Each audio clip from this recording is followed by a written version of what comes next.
but he certainly would support a study of reparations. We understands that we don't need a study to take action right now in systemic racism, so he wants to take actions within his own government in the meantime. So Joe Biden said he want to study reparations before he give reparations for black people. But how long did he study the anti-Asian hate bill before he gave the Asian community $156 million? And how long did he study before he gave the anti-LGBTQ hate bill $100 million? And how long did he study before he asked Congress for $30 billion for Afghan relief? And how long did he study after giving Israel $3.8 billion? But now Joe Biden has another group that he wants to give reparations to. Administrations and negotiations to pay millions of dollars in reparations to families who were separated at the U.S.-Mexico border under Trump's zero-tolerance policy. The payments would amount to $450,000 per person. Men are taught that they have to make women happy. The fact of the matter is, you can't make anybody happy. You have to make yourself happy. Happiness is a byproduct of achievement. So for women to say that they're unhappy, it's their own fault. Anybody who says he's unhappy, it's his own fault. Mark, everybody has to make himself or herself happy. You're giving me such a bloody headache. Yeah, I mean, where are you from? Where are you from? Dear Lord, I would never in a million years teach my girls that they have to grow up to be reliant on a man, as you can well imagine. I would never teach my son that he should be attracted. But Tracy, you're the same one. You're the same one who brags that she's so strong and so tough and doesn't need a man's money, yet you're taking alimony. City boy! City boy! Got him. That's why he's the GOAT! The GOAT!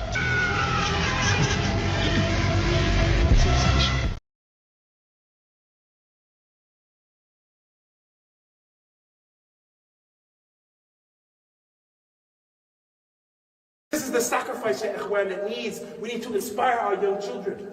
As the jails are filling up with Muslims because our youth aren't inspired with the dawah that's coming out of the masjids. And they're more inspired by the hip-hop artists and the basketball players and the gangster movies people. That's the reality, Ya Ikhwan. Our youth are inspired not by us, but by somebody else because our dawah is weak, Ya Ikhwan. If that's not the case, Ya Ikhwan, go look in the jail and see the condition of the Muslim. The British actually purchased grain that the Bengalis could barely afford to buy in order to ship it to Europe, not to aid the war effort, as his defenders claim, but to boost the buffer stocks in the event of a future possible invasion of Greece and Yugoslavia.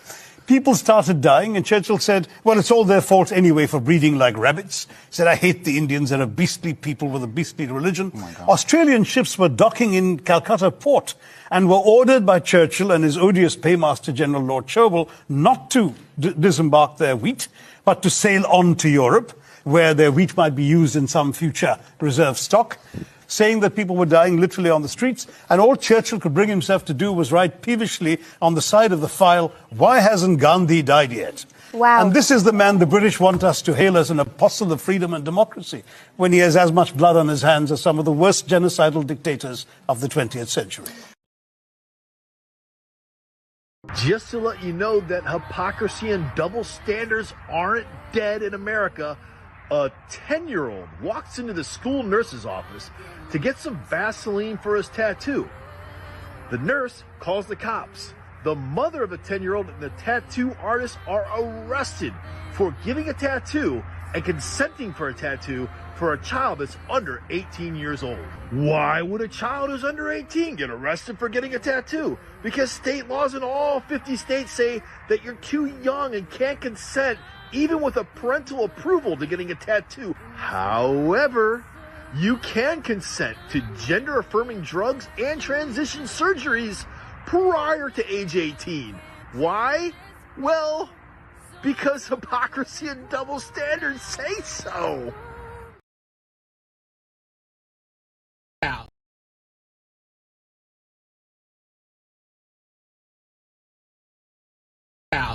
We're talking about gender identity.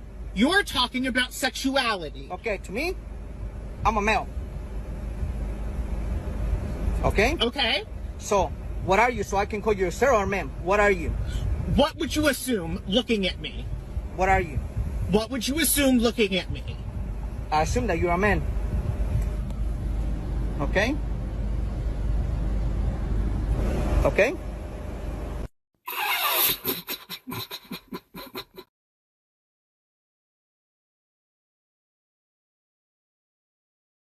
Salaam Alaikum.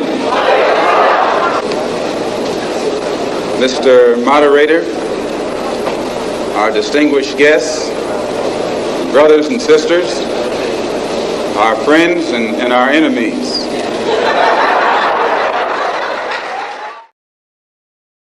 Bismillah wa salatu wa salam wa rasulullah wa ba'd. In the name of Allah, may the peace and blessings of Allah be upon his last and final messenger. As to our follows, family, friends, foes, haters, and hateettes, welcome back to the Feachaz. I greet you all in peace and love with no hatred in my heart. So before we begin, please like, please subscribe, and please share. As you know, we got a hella lot of haters up in here. And today, alhamdulillah, we got the brother himself, the Sheikh, the man, Brother Hanif Davis. Assalamu alaikum wa rahmatullahi wa barakatuh. Wa alaikum salam wa rahmatullahi wa barakatuh. How you doing, Sheikh? Tayyib, alhamdulillah, alhamdulillah. Ahsanallah ilayk. Alhamdulillah, well, I'm very happy to have you back on the Feachaz, of course. It's always an honor and a pleasure to have you on. And today, we wanted to talk about a very important topic that's essentially, especially if you're a Western Black person, this topic is so important right now because we are seeing the unfolding of racism being worn on the arms of racists like badges of honor. And it is making a comeback, and even Muslims are getting themselves involved in this, right? So I'll let Sheikh Hanif, if you want to give a little bit breakdown of how we decided to come to this topic, inshallah. It's basically about the video, I forget the individual's name, where he is saying basically that African Americans or Black people are the new hate group based on the polls that they made and distributed. And he was saying that, not him, but according to the polls, that over half of African Americans have a problem with European Americans. So based on that, he advised many European Americans to flee from African Americans. And he used some curse words, and which I'm not going to repeat. But yes, you can go ahead and play that clip, so that, people probably already we're gonna play the clip first. Yeah, we're gonna play the clip. So like, subscribe, share, hit me up on Patreon. Let's get into this clip, inshallah. So if nearly half of all blacks are not okay with white people, according to this poll, not according to me, according to this poll, that's a hate group. That's a hate group. And I don't want to have anything to do with them. And I would say, based on the current way things are going, the best advice I would give to white people is to get the hell away from black people. Just get the fuck away. Wherever you have to go, just get away. Because there's no fixing this. This can't be fixed. All right, this can't be fixed. You just have to escape. There you have it. Yep. So why don't you share some of your thoughts about this, Sheikh? Well, the main issue, and I shared this on Facebook. With By the way, sorry, before you continue, this individual's name his name is Scott Adams. He's actually the creator of Dilbert, that Dilbert cartoon. Some of you, Westerners, will definitely know what it is, especially if you're older, right? It's a cartoon that kind of runs in all these mainstream newspapers, right? It's been running for many years, right? The younger generation might not know so much because it's newspaper stuff, right? Right? But yeah, it was a very popular cartoon back in the day, anyways, right? And now these newspapers are kind of like because he made the statement, they're drawing back from him, right? So I'll let brother Hanif talk about the Scott Adams fiasco. Go ahead, Sheikh. Yeah, the problem with this is this is a classic example of ego defense mechanisms by this said group. And ego defense mechanism have two broad categories. One is distortion and the other is denial. And then there's a third, which is projection, which also can lead to narcissistic projection, right? So what I'll do, I'll read a few excerpts from this book here. I don't know if you can see it. Black on Black Violence. Yeah. Dr. Amos That's Wilson. That's from Amos. Dr. Amos Wilson. Dr. Amos Wilson, right? Yeah. Yeah. Okay. So he says, denial and distortion are the classical categorical means commonly referred to as ego defense mechanisms, by which an ego complex avoids unpleasant confrontations with reality itself and its own pathological history and current functioning. Through denial, distortion of reality, and its concomitant self-deception, the collective white American ego complex rationalizes and repressively ignores its origination and sustenance by means of its enslavement, rape, robbery, and murder of captive peoples, its ruthless, unconscionable, wasteful, and toxic exploitation of the land, labor, and resources of other peoples, its unwarranted wars against other nations and cultures, its exploitative instigation of wars among them, its duplicitous diplomacy and propaganda treachery and deceit, warmongering, and incitations to riot, its colonizing, neo-colonizing, terrorizing, starvation, benign and malicious neglect, usurious taxation of captive population, its segregations, discriminations, dehumanizations, psychomanipulations of other peoples and nations in flagrant violation of its own vaunted moral preachments, its closing of its ears to the cries of its victims, the sclerotic hardening of its psychic arteries.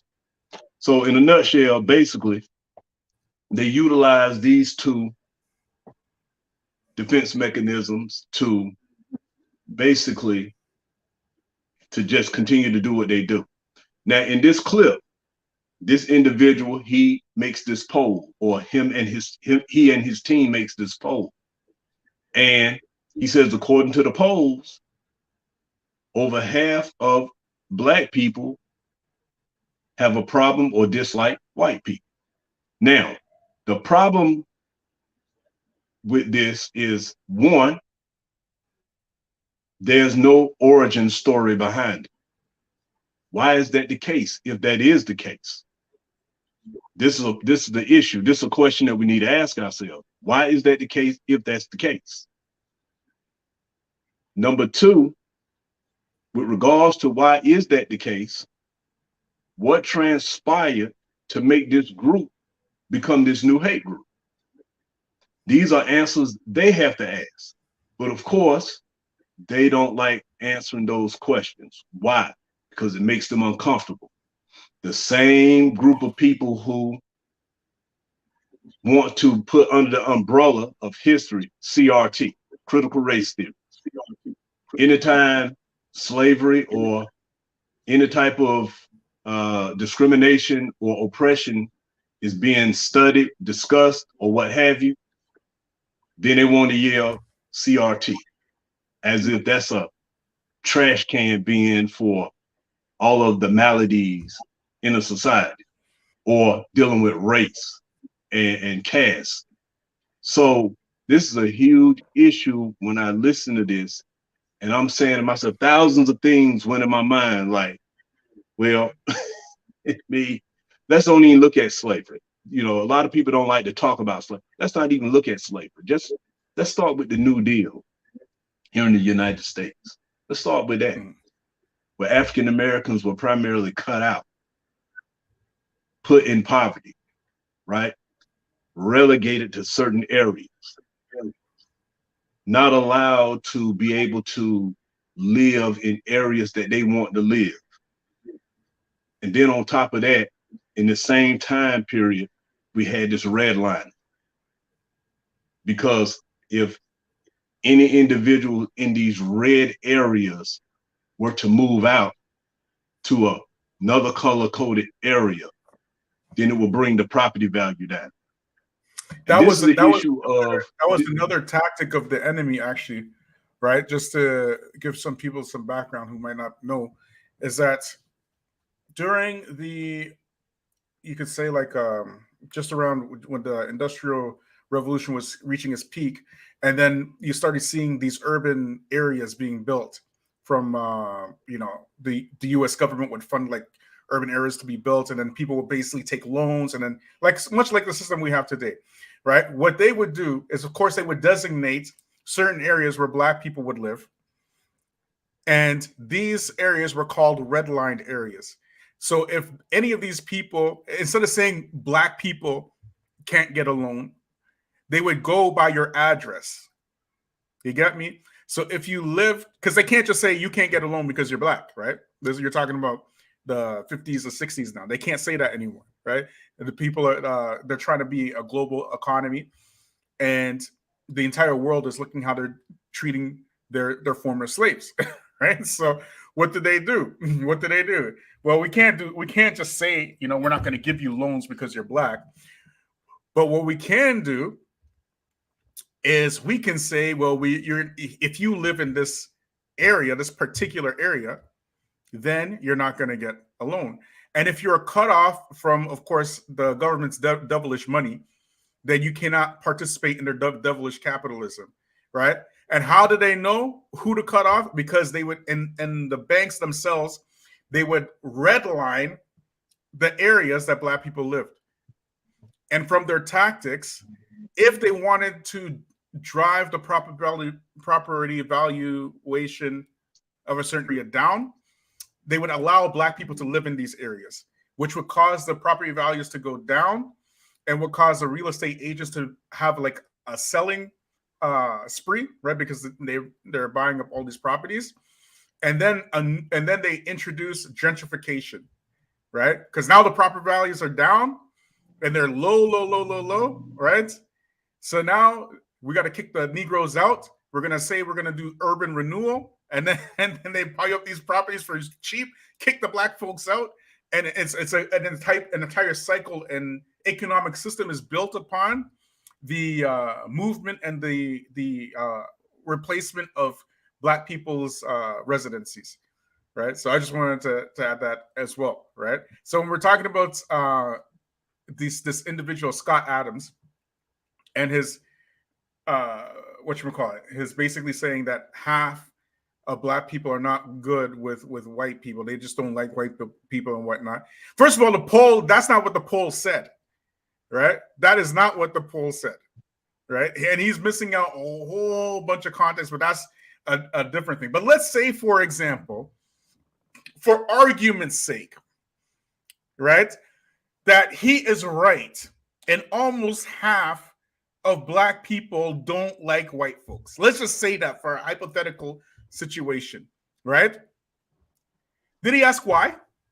Does he even care? Where are these Black people that run around saying, I don't like white people because they white? Do you know anybody like this? I've never in my life ever heard any Black person ever say they don't like just the existence because these people exist. It doesn't make a difference, white, Black, white or brown or any other people group. I've never in my life seen Black people say that these people they shouldn't even exist. And white people say that about us. If they do, here's the issue though. I have heard some say they're a minority, but everyone I've heard it's reactionary. That's what I'm saying. They don't say it because white people are just there. They are reacting to their racism. It's a massive difference. It's a massive difference. In that case, is that hatred or intelligence? It's intelligence. It's intelligence. That's using your brain. That's protecting yourself and your family. Anyways, about the hadith about the Muslim is not stung in the same hole twice. Twice, yeah. Hey. So, you know, and to bring up, you know, the points you were making, these are the nuances that he didn't bring, which was problematic.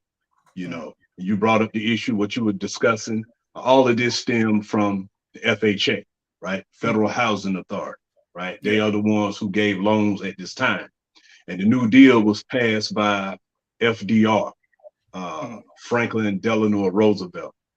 And this was a federal bill. But what he did was he made that bill state issue, meaning the states were going to be the ones responsible for distributing this bill of the New Deal, right? Your GI Bill come out of this. And we talked about this on the previous show we did with Sheikh Ukasha and Sheikh Yusuf Rios when we discussed gentrification. But the point is that when African Americans went to get the benefits that they should have gotten from participating in World War II, right? Because if you were a veteran, you were given a loan, not a loan, you were given money to go to college or to trade school. What happened?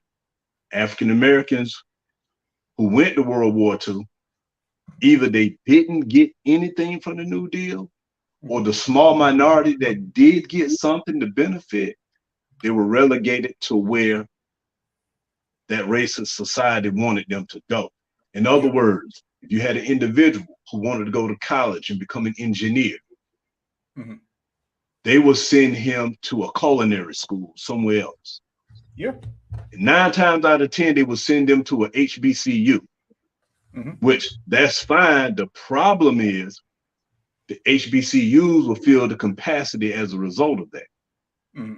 So when the HBCUs couldn't accommodate more people, they tried to get into white universities and they weren't allowed.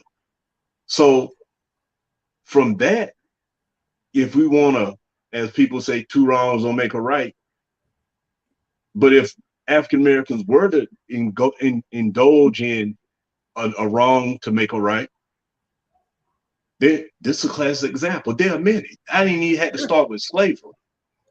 Just that.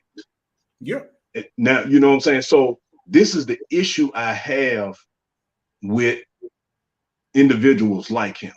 And this is why I read the piece by Dr. Amos Wilson, because this is something that we studied in human services technology and psychology, these defense mechanisms. But denial, right? One of the denials that will cause a rift between the two groups is the issue of slavery, right? For example, the lost cause myth, right?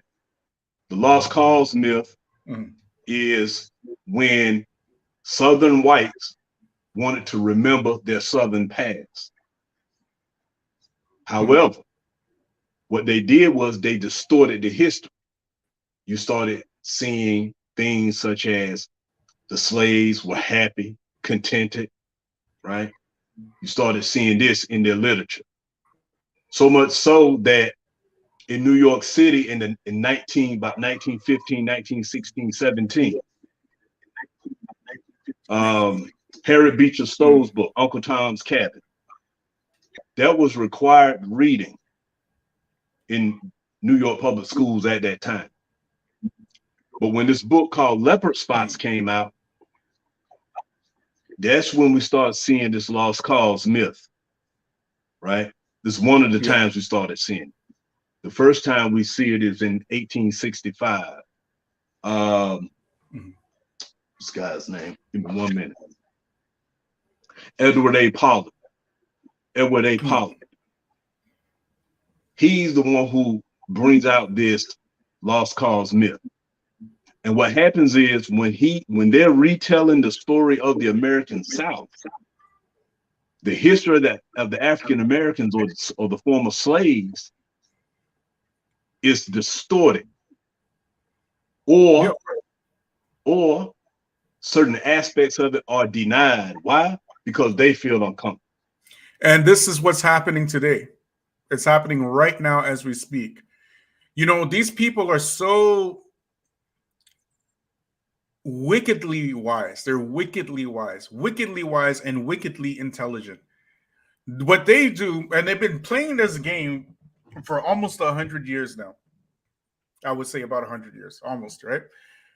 And initially, what it was mostly against, you know, just the general population. But now they've mastered it. Specifically, they have a specific game that they play with Black people because they know how devilish they are. They understand. The world understands it, and they see it now. So you can say now since the 60s, they had this thing. What it's called controlled opposition. And they have been infiltrating any and every Black grassroots organization since the 60s, all the way up until this very day. They have not stopped. And we put out even last week, ironically, right, the video of the FBI, how they infiltrated Black Lives Matter. They infiltrated it, right? And we did a live about it from the Alphabet Boys, right? Yeah. So this is what they do. We know that critical race theory is studying the law and how it relates to laws being written in a racial way. That's all it is. It's history, right? As you're actually, it's like you're studying history, a specific point in history, right? So, you know, some people like to study ancient history, American history. Critical race theory is race history, right? And within the laws. That's all it is. What do these people do? Because they're trying to control the narrative, you already know that these devils, right? They don't want their history being known to the world. They don't want it. So they do what they always do. If you can't suppress it, you join it. You infiltrate it. You take it over. And now what we have is a situation where critical race theory, which is, again, it's studying the laws, how it's supposed to be, how they wrote the laws in a racial manner, right? So to benefit white people and to make sure that Black people are oppressed. Now you have these, like the controlled opposition in which they are introducing LGBT, whatever that LGBT agenda is into critical race theory, so that the far right now can say now they can identify critical race theory with the LGBT agenda and just squash the whole thing altogether. You see how they do that? You see how they do that? They've been doing this thing for years. For years, they've been doing this thing. Whenever they want to crush a protest, what do? They send in their provocateurs to, cause violence, like we put out last week with the FBI and the Black Lives Matter. And the Nation of Islam, what did they do with the Nation of Islam in the 60s? They were intercepting letters between Malcolm X and Elijah Muhammad, sending fake letters, making fake phone calls, sending Martin Luther King. What did they do? They told Martin Luther King that we know about you, pretending to be from within the grassroots movement, urging Martin Luther King to commit suicide. These people are devils, and now they're doing this thing now. You get it? So recently there was a senator, I don't know his name, he was in the South, but he said as an amendment for critical Black studies, you should not put hanging on trees. Remember what you were saying about them rewriting history back in the day? They're doing it today. And this is how they do it. This is how they do it. It's the same thing again and again and again.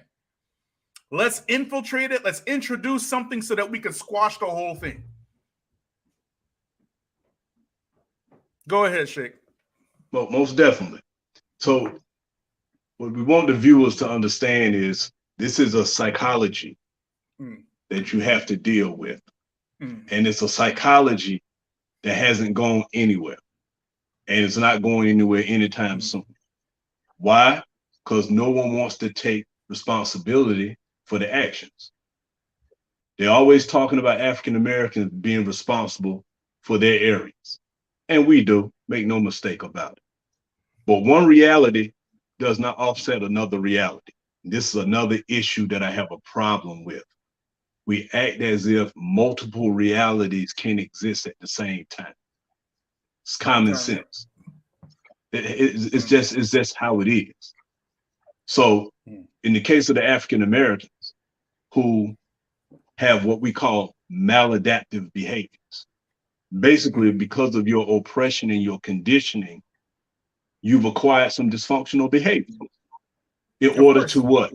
To adapt. So with these maladaptive behaviors, you pass them down. You pass them down. It's called genetic memory. You pass these things down. And through modeling, right, the younger generation looks at the older generation. You know, with modeling, you know, the theory of modeling as an example, the person, you know, for those men who shave, right? You got a guy in the bathroom, he's shaving, his little son looking up at him, and he's putting soap on and he has a fake razor and he mimics it. This is called modeling. Right? You model after behavior of a person who you admire. In many cases, children to parents. You'll find this theory in psychology, developmental psychology and the likes. But anyway, so the children grow up watching these individuals. They grow up watching the pimp. Right? You know, I was born in the 70s, man. You know, we saw pimps back in the day. You know, so you guys grow up seeing these individuals. They grow up seeing the number runners, right? And these guys carry a lot of cash. And so, oh man, I wanna be like that. Or the drug dealer. Oh, I want to be like that. And little man, come here. Give him a few dollars. Hey, take this pack over there to my man around the corner, such and such and such. You know him? Yeah, I know him. Shoot it over there. Here, take this. So the kids, they see him pull out this big wad of money and break him off something just to do that job. What does that do to the psyche of the child?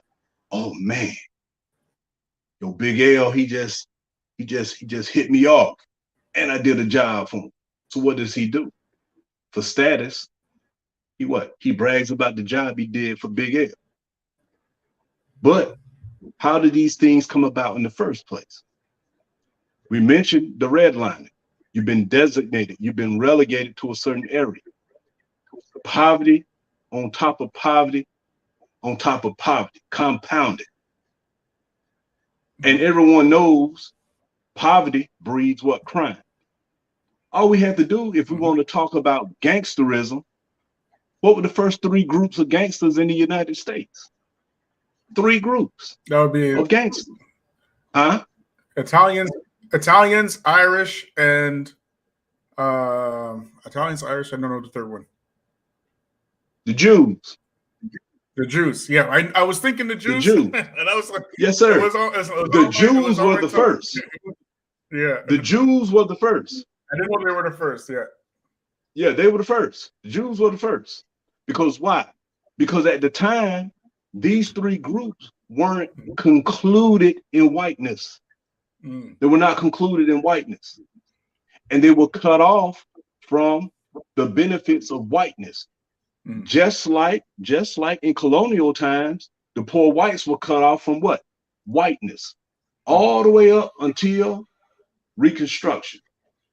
These white people were cut off from whiteness. So when people are poverty stricken, it's a well-known fact that the crime is going to increase. So, but here's the difference though. Here's the kicker. To add on to what we're talking about and what this guy, the nuances that this guy choose not to open his mind to.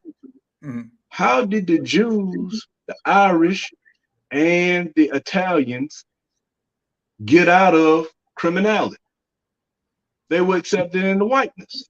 Exactly. So their First Italian's bank now becomes what? Bank of America. Bank of America. Let them know. Bank of America. Right. So again, here you have people who weren't included in whiteness committing crimes. Now that they are white now, they don't have to indulge in the criminality anymore. So these same individuals, though, had the audacity to look at our people, turn their nose up, and say, oh, why y'all got all these problems? You want to talk about drive-bys, right? You want to talk about drive-bys amongst the African Americans, right? Everybody loves to talk about the drive-bys of African Americans. I was telling the guy on Facebook, I would have loved to see the sociological and psychological studies of gangsters in New York in the 30s, 40s, 50s. They were doing drive-bys all the time. The Italians call it whacking. Al Capone popping people in the street. You see them old black and white videos. Got just laid out dead in the street.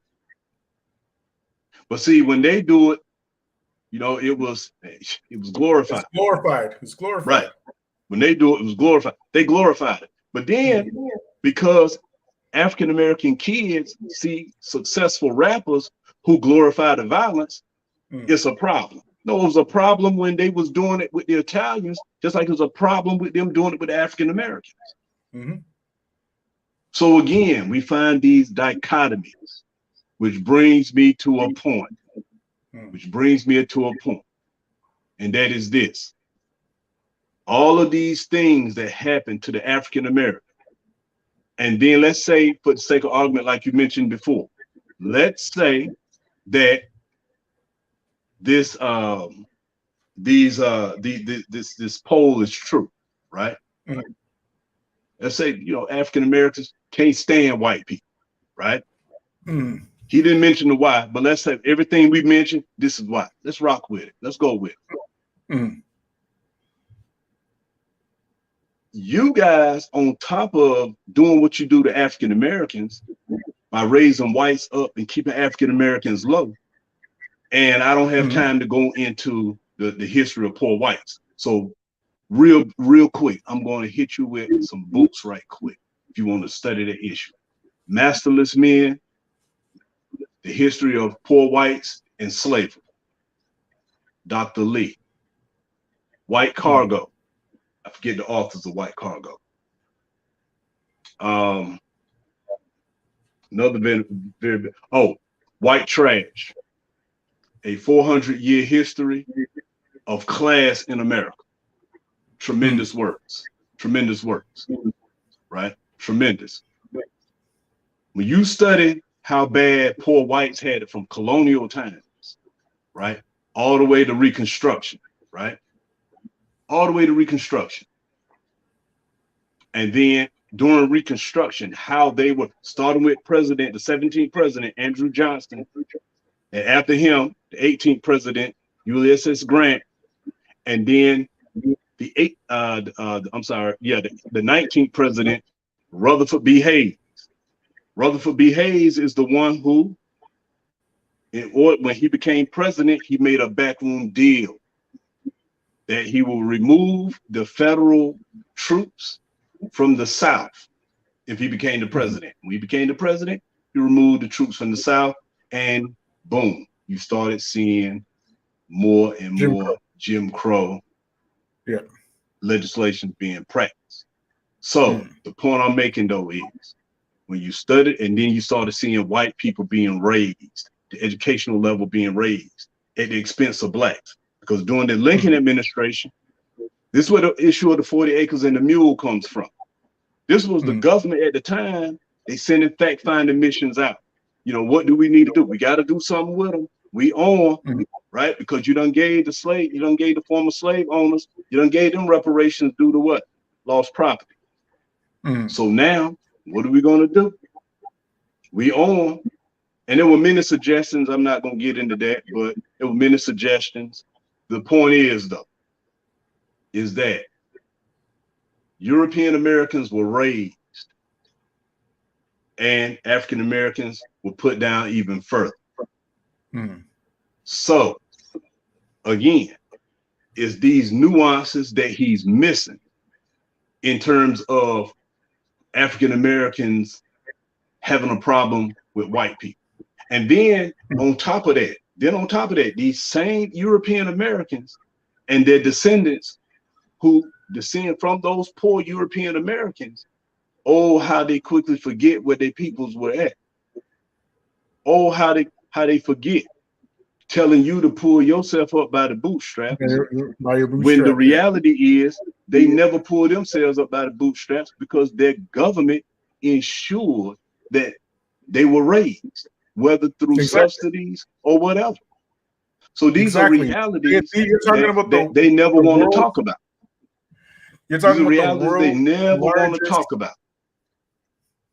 You're talking about the world's largest demographic of freeloaders in history, in human history, where the government, through the what's it called, the Homestead Act, gave away millions for free of acres of land. Millions. That was doing Andrew Johnson, by the way, that I just mentioned. Because why? Because Andrew Johnson himself, he was from right here in the state I'm in, right next door. He's from Raleigh, North Carolina. He himself lost his father, and the family became poor. So he became indented, became an indentured servant, he and his brother. So his advocacy, when you study his political career, his advocacy was for the raising of the poor whites. They had many derogatory names when you studied the books that I just mentioned, you know, whether you're talking about waste people, they were called waste people. They were called lovers, like here in North Carolina. John Locke, one of the founders of North Carolina, called them lovers. They called it, used to call this lubberland. And mud seals and crackers and, you know, hopefully YouTube don't, but this is a historical names that they were called.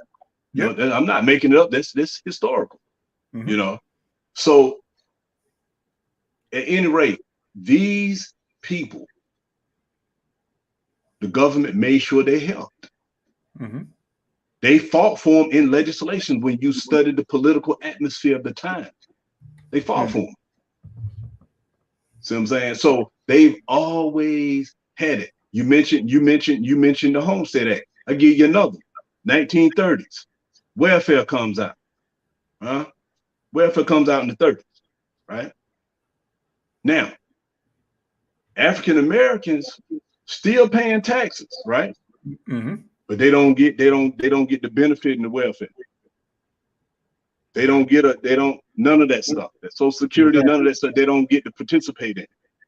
Now, by the time the late 60s roll around, and more so the 70s, but the late 60s, you saw seeing African Americans being able to get welfare, right? The 70s, more African Americans. That's when you started seeing it in mass. But who is the face of welfare? Even though African Americans got on welfare last, and they are the lowest group. And I'm not talking about well, if you look at the demographic. If you look at the demographic, more white people are on it, because there's more white people, but they're being helped more as a result of being on it, as opposed to the African Americans. Read that study. You understand what I'm saying?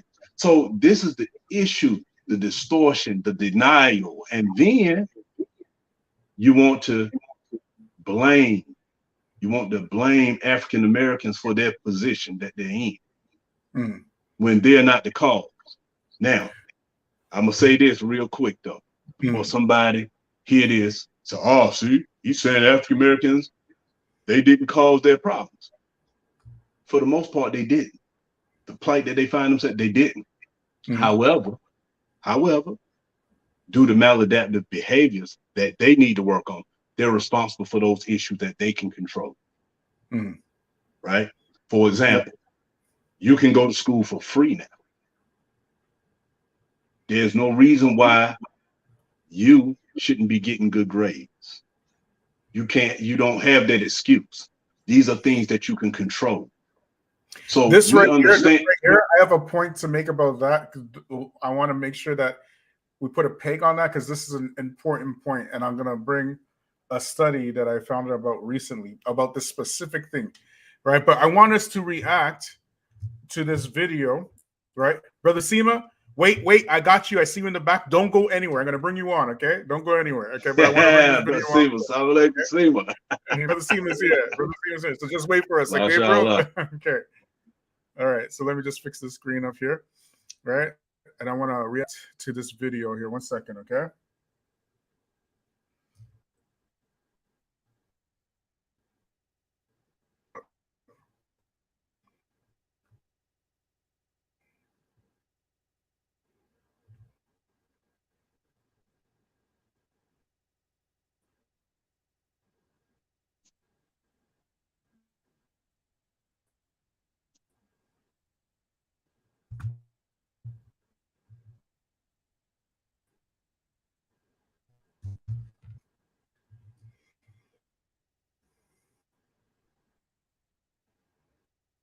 Guys.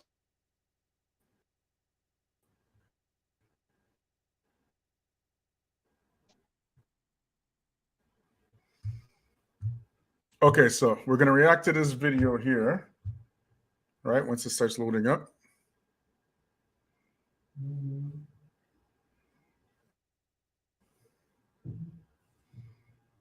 Okay, let's get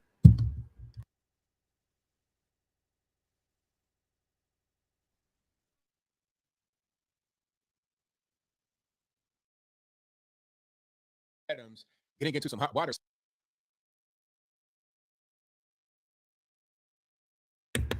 Let me get number one so if y'all can hear. Let me just slow it down a little bit. This guy speaks a little bit fast.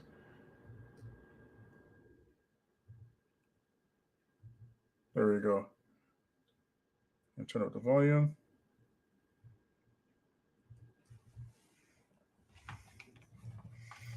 All right, here we go. Black people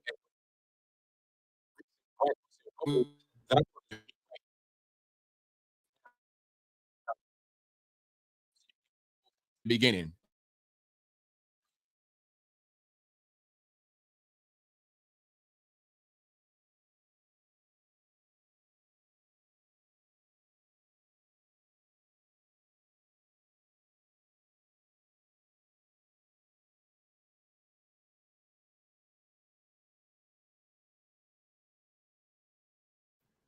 Y'all catching this, right?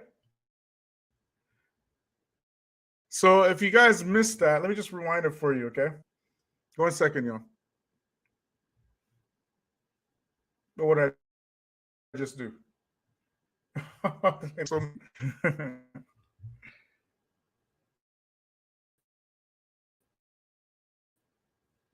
Let's have me rewind this again. To a poll, right? First of all, you can see it wasn't a poll delivered directly to Black people, as Scott Adams made it seem to be. So let me just fix this up, okay? Because this is like going on.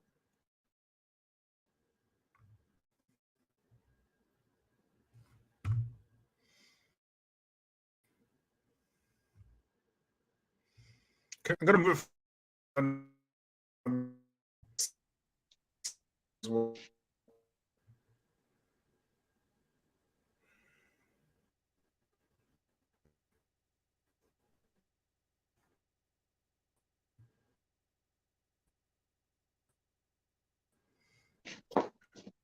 But anyways, I just wanted you to see that the poll that Scott Adams was tripping about, it wasn't delivered to black people exclusively. That's the first point. It was delivered to white people, black people, brown people, Asian people, and other people. Okay? And furthermore, even white people were saying in this poll that no, it's not okay to be white. But he didn't have no work for them. All right. The way that he pitched it was that a poll was delivered to black people. That's the first point. But it was delivered to all demographics. Is it okay to be white? And second of all, the other thing that this person was mentioning is that because of Black Lives Matter, the white supremacists during that time, they were putting out, and some of you might remember this, they were putting out memes saying that it's okay to be white during the Black Lives Matter protest. So some people will still have that back in the back of their minds when they're reading this poll. So they're not saying it's not okay to be white as a form of hatred towards black people. They're saying white people. They're saying this as a reaction to the racism during the Black Lives Matter protest. Don't you think this is pretty important information that you should be, But how did he pitch it? Let's see how he pitched it. He say it's going on to all people. Let's look. Let's see how he pitched it. So if nearly half of all blacks are not okay with white people, according to this poll, not according to me, according to this poll, that's a hate group. That's a hate group. And I don't want to have anything to do with them.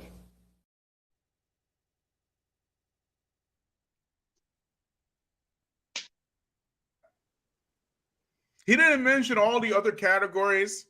He just said the way he pitched it was like either,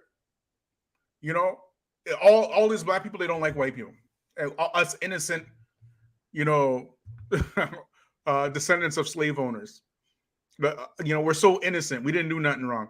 And this is the games and the tactics of the enemy, anyways, right? They always absolve responsibility from their generation so that their generation can do some different evil, and then their children will be like, well, that was that generation. Well, we're here now. We're not like this. And they keep passing the buck forward over and over and over again. They've been doing this thing for how many years, and still practicing the same devilish stuff. So now we have people like Elon Musk. We all know Elon Musk, how he got his money. Okay? His father was an apartheid mine owner. His father owned mines in the apartheid system in South Africa, I believe Botswana as well. And he didn't earn that, he inherited that wealth. And he's out here becoming the voice of the innocent white man. These people are innocent? These people? Over here I have, let me see if I am able to share this without my whole crap crashing. Give me a minute, y'all. Let me see if I can share this so y'all can see this for yourself. Okay.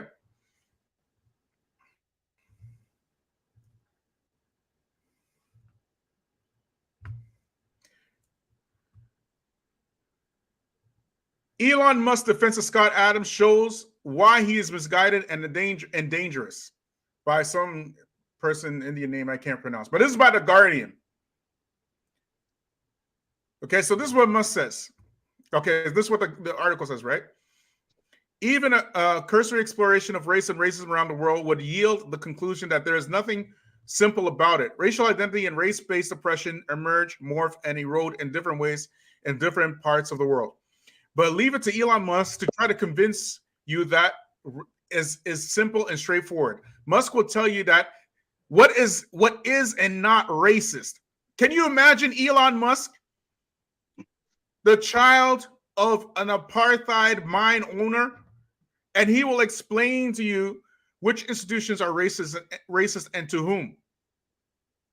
In response to the disgraced cartoonist Scott Adams' proclamation that African Americans constitute a hate group, mind you, newspapers across the U.S. stopped publishing Adams' long-running comic strip Dilbert.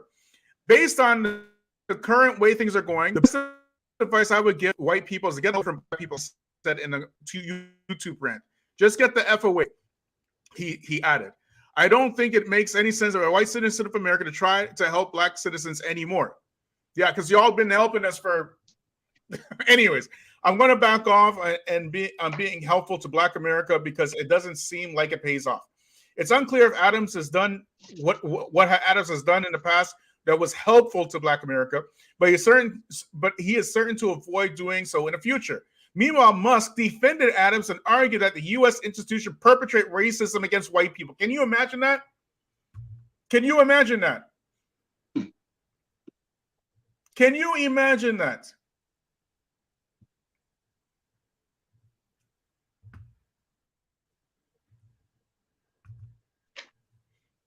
Musk, raised by a parent who owned a part of an emerald mine, is a serial CEO and runs a company that treated at least one black employee poorly enough to generate massive damages. Such a person could have a sophisticated sense of how race and racism works. After all, Musk grew up in apartheid-era South Africa. You can't make this crap up.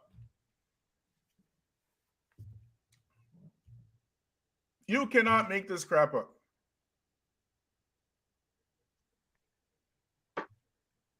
This is that projection. That's the third part. Yeah. But not This only is that. projection. Oh, sorry, Seema, I'll bring you back one second. My bad. But not only that, racism ain't got nothing to do with your feelings. And even if it did, nobody would care. The heck I care that some cracker somewhere don't like me because I'm black. Nobody cares about that, about your feelings. Racism is an economic issue. Black people did not invent racism. Racism was invented in the 15th century by the Spanish, and it was called arrata, meaning to race, a race for resources. They are the ones who invented the concept of the white race and the black race. They invented that. Racism is an affair between a group of people who classify themselves as white over and on top of a group of people they have classified as black. Ain't got nothing to do with your feelings.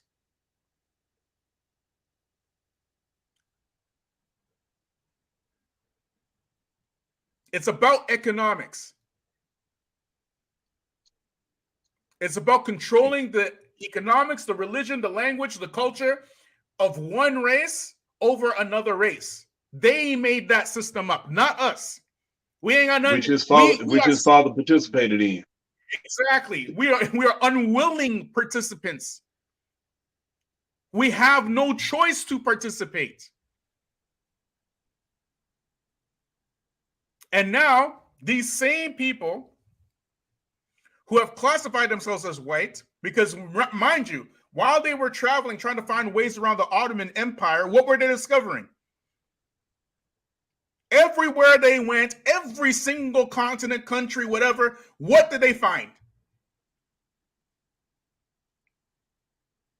They found black people. Every place when they went, of course, Africa, you expect that. But when they went to India, they saw the Indians, and what else did they see? Black people. When they went to Philippines, they saw Filipinos, and what else did they see? Black people. When they went to South America, they saw the indigenous people. What else did they see? Black people. They made that stuff up. Not us. And now they want to pretend like they are the victims of racism because their feelings got hurt. Now we are the victims. The victimizers become the victims. And you have a whole bunch of butter biscuit Muslims, a whole bunch, who would never, ever, ever think about defending the oppressed, the victims of racism. As a matter of fact, they make sure that you acting like a victim, or rather not acting, but rather complaining about being a victim of racism. They make sure that you know acting like a victim is weakness, and you're playing the victim card. Like, who's playing? Who out here is playing?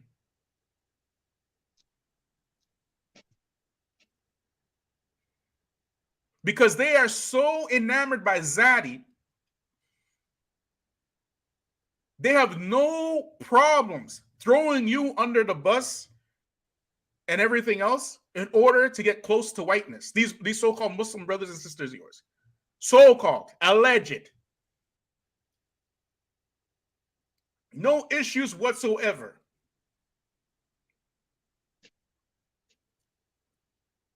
But anyways, brother Sima, I know you've been waiting for a minute. How you doing, bro? Bismillah, I'm doing good. I mean, there's a lot of good points you brothers, touched on from the historical aspects. Y'all talked about redlining, and a host of other issues. And everything that you all said, when I was asking myself, like, what is the root? It seems to me that it all boils down to that these people will say and do anything to keep power. That's what it seems like it boils down to. Like, most of the stuff that y'all said, like, they know it's not true. They said black people were 3/5 of a human being. I don't even think they believe that. If that was the case, why'd they try to prevent you from reading? They only do this and set up these laws so that they can maintain power. And then they have the lower, European bigots. They only use them so that they can, because, they're easily aroused to fear. So they think that they're going to lose something to the blacks or the others. So, it's a numbers game here. So I think they use them for, like, puns. But, I think that our people need to realize that these people, I mean, the brother's right. They are clever in wickedness. But as long as we understand one fundamental principle, that they only rule through force and make-believe. That's their only weapon, force and make-believe. And if we understand that, at least if we can, grasp that concept, I think that, a lot of what they're doing to us, it can be circumvented. Because like the brother said, it's a race. It seems like we don't understand that. Yeah. And that brings us that don't understand that. And I think because nobody thinks that somebody else is wicked. Well, we as black folk, we can't fathom the wickedness that these guys actually come up with. We can't think about, like, we don't sit there and think of ways to murder and exterminate entire groups of people. Like, we don't think, what can we do to exterminate all these Africans, thinking with the most educated brass in black society, and then we're like, I know, why don't we come up with a disease, an autoimmune disease that will specifically target, black people more than anything else. But this disease will not attack any body part because it could get healed. Well, it'll attack the immune system. And then they work and spend money for decades to develop AIDS.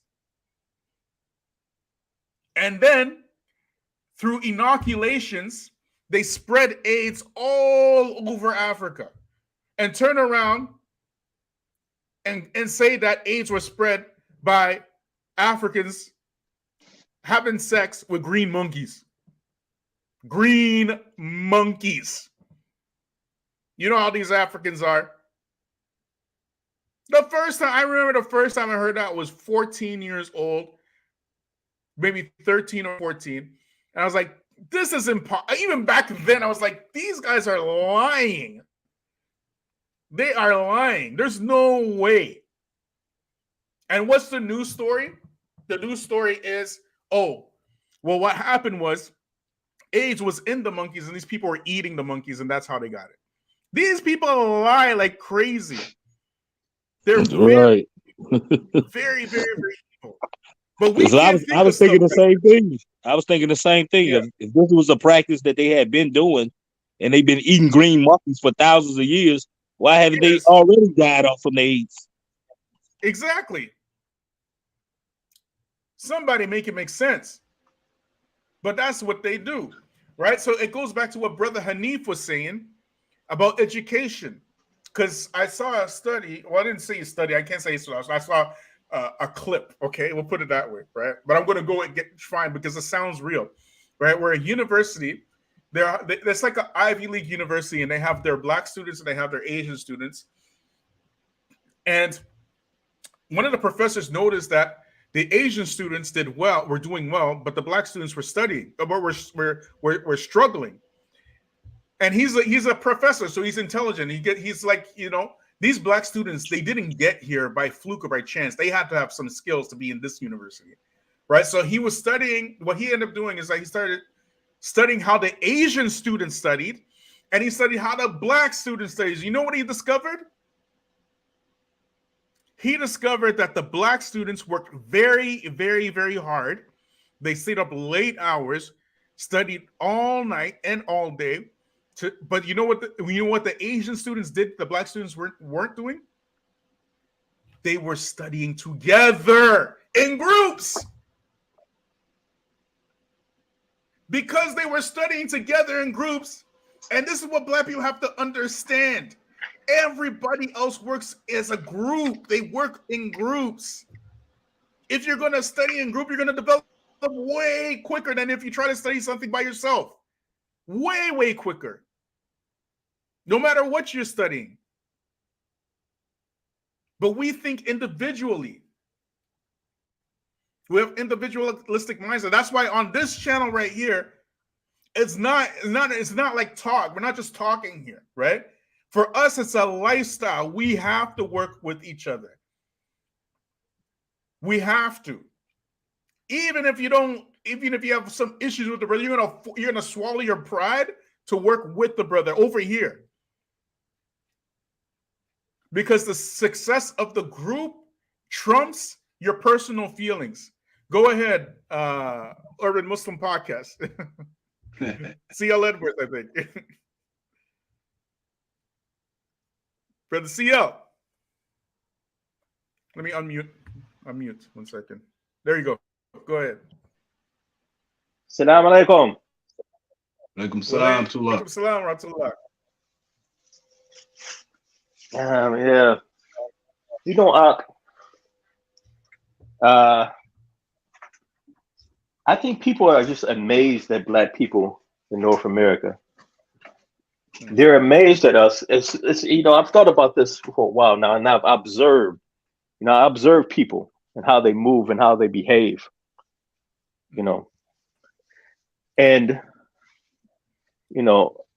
I observe not all, but many of the Arab South Asian Muslims. Now, if it don't apply, let it fly. So don't get in your emotions. But a lot of them, they've taken the deal the white people have offered them. And the deal is, you can be in our space. You can be with us as long as you don't make us feel uncomfortable and you assimilate. And you can do that Islam stuff when you get back home, and Ramadan, you can do that little Muslim stuff, on your own time. And but the main thing is with white supremacy, like you said, white supremacy is about power, control, money. Today's day, white supremacy doesn't have to wear a hood and KKK, and it doesn't have to scream. You don't have to ride around in a pickup truck, screaming, "Hey, nigga!" You don't have to do all that.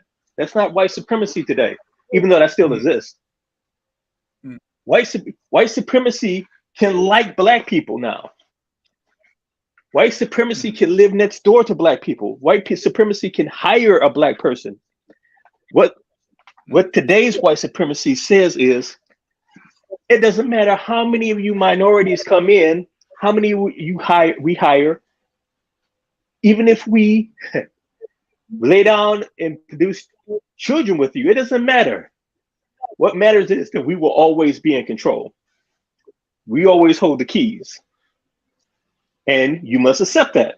So, like I said, many, not all the Arabs and the South Asians, they've accepted this deal. We can get money. We can have a great lifestyle in America, North America, or whatever, if we agree to this. And they look at us, black people, and say, why don't your guys take the deal also? We don't understand why you guys are not taking the deal. Well, some of us have. Well, many of us have. Yeah. But then many of us haven't. And many of us, we may be in those spaces when we're not doing all that buck dancing. You know, we're not doing, I'm not, you know, Mr. Charlie, I'll take the job and I'll come work at your corporation. But, you know, I'm Muslim. I'm going to Jumu'ah. And I need the last 10 days of Ramadan off. And I pray 5 times a day. You know, so if you don't like it, I don't need the job. While they, on the other hand, because I observe this at my place of work. I'm just being real. I observe it. There are people I've seen. There be people I didn't even know they were Arab. I didn't know they were Arab until I saw their name. Like, this person is an Arab. I thought this was Becky. I thought this was just a regular plain Becky. You know, I thought this was Chad. His last name is Muhammad. I didn't know he had everybody calling himself Mike. He had everybody calling him Mike, but his legal name is Muhammad. You know, just being ashamed. Just they're willing to come before the dominant culture and shame themselves, knowing full well these are the same people. The only reason you're here is because these same people bombed your country. These same people. These are the same people who don't allow you to develop your own government, your own economy, your own way of life, and let you live your life. They've always mingling in your part of the world. They're supporting Israel. You know this. Yet you come you buck dance for them. And then you get mad at us because you think we're going to mess it up for you. Yeah. And look what's happening in Africa right now as we speak. You see, here's the thing. White supremacy of today, it's not like white supremacy of yesterday, right? The grips of control are slipping, which is why we're seeing this aggressive push now of white supremacy throughout the world. Like, if you look at these Western countries, this whole system, this white supremacy system, is such a fine-tuned machine. The people are willing to sell their souls to participate in it, and to stating the obvious that the system itself must be destroyed, right? Or at least try to escape it. It's a Dajjalic system. It's an antichrist system. So all of these Western countries, they have this this left-right paradigm, right? So the left-right paradigm is like this, right? It leans on each other, right? Like a ladder, right? So on the left side, you have your liberal parties. In Canada, they're called liberals. In the States, they're called Democrats, even though they used to be Republicans, mind you. But either way, it doesn't make a difference. It's a left-leaning political thing. And then you have your right politics, which is those conservatives. And Canada are also called conservatives. I'm not sure what they call in Britain, but they lean on each other like this. They have to lean on each other like this, right? Because if they don't, and the people see clearly who the Wizard of Oz is behind the screen, then they will know who to attack. But when it's like this, they can't know. It's impossible for them to know. You understand? But what happened in World War II is that some of these countries, they either leaned too far to the right or too far to the left. And when the latter leans too far to the right or too far to the left, right, it's not just the ladder leaning to the whole system comes down like this. You see, it goes down. The whole thing comes down, right? It comes down just like this. And if the right side comes on top of the left side, like this, you get fascism. And if the left side comes on top, like this, you get communism.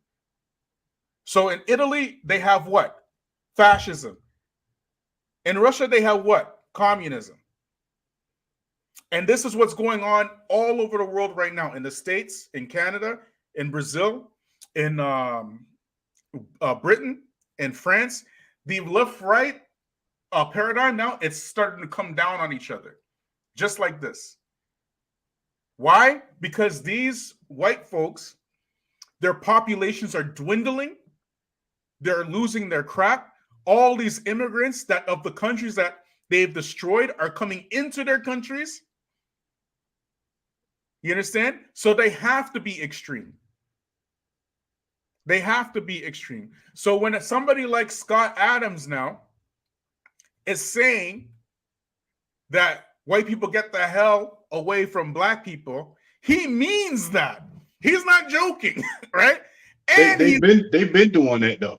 Yeah, it's not like they have. It's nothing new. It's not. Look, them getting away. Listen, you had white flight for before I was born, and even now. Even now, Abul Baraz from New York. Mm-hmm. Man, listen, New York. I'm here in the South. Mm. New York is more segregated than the South. Mm-hmm. Now we have segregation here in the South, mm. but it's not on the same level as those northern states. Mm. Everybody has their designated place, and everybody want to be amongst their own group. Why? Because this is the way of the society. Mm-hmm. Who makes the society? The dominant culture. The dominant culture. They make the society. So therefore, everyone gets in where they fit in. Mm-hmm. This melting pot that we used to hear in the 70s and 80s, man, that never existed. Mm-hmm. Because people constantly moving towards segregation. Mm-hmm. And when you bring that part up, now we're on the issue of people getting upset, people getting mad because you bring these issues up. People want to distort, deny, project, so they don't have to deal with the ugliness that comes out of their behavior. They don't want to be held accountable for the ugliness that comes out of their behavior, which brings me to another point. That is, when you look at the book of Allah Tabaraka wa Ta'ala, and we know the story so well with regards to Iblis not bowing down to Adam. Many of us chalk it up. Iblis was the first racist, yada, yada, yada. They go on like this. But there's some nuances we are missing. For example, when Allah Ta'ala asked Iblis, what prevented you from bowing down from that which I created? For that which was created with my hands. Iblis, what did he say? Ana khayru minkum. I'm better than him. Now, this is Iblis's qiyas. He made qiyas with that. What was his qiyas? He came again, he said, you created me from nar wa khalaqta min tin, and you created him from earth, dirt. Right? This was his qiyas. As many of the ulama of tafsir say, he was the first one to make qiyas. So after he did that, after he made that qiyas, what did Allah Ta'ala do? What did he say and do? He said, ukhrij. He said, leave. Ukhrij. Yeah. Now, peep this. Check this out right here. That part right there. The fact that Allah Ta'ala checked him, told him to get out of here, because this is not the place to be what? To have this arrogance, right? Allah Ta'ala checked him. Now look at us today. What are we checking with these issues? See, we're not even learning from the book of Allah. We're not, as Allah commands us, to Dilbert ala Quran, to reflect upon this Quran. We're not even doing it, or whatever level you have. I'm not saying you don't make tafsir, you're not qualified. I don't do it. But the point I am saying is, but you can reflect though. The fact that Allah Tabarak wa Ta'ala, he himself checked it. What do we find the Prophet Sallallahu Alaihi Wasallam doing when you study the Sunnah? He checks it. We all know the famous story of Bilal and Abu Dhar. He checked it. But here's another part of that same story. After Allah Tabarak wa Ta'ala told him to exit, what did Iblis do? He said he asked him to give him some time. Asked him to give him some time. And what did he do? And what did he say after that? You'll find me coming from before them and behind them and the left of them and right of them. You'll find the most of them will be ungrateful. Now, peep this. Now, check this out. That part right there. Now, peep this. He mad now. He mad now. He mad because he got thrown out of the Jannah after speaking ill about a creation of Allah wa Ta'ala. Now he mad. He gonna come at us from all sides, well, of course, except from up, but he coming at us from all directions. And this is synonymous with what? White when folks, you tell these people, about the nonsense that they're doing to other people, and you check them, you call them out, they get upset. For example, Brother CL, that is exactly their character. If you look at what they do especially with us. Get mad, right? They won't, they haven't, and they will never leave us alone. Never. Their character is Iblis. You get it? And then Muslims on top of that want to participate in that same character. So instead of standing up for the oppressed, what do they call the oppressed? Oh, you a victim now. You a victim. You know what I mean? Which is true. You are the racist.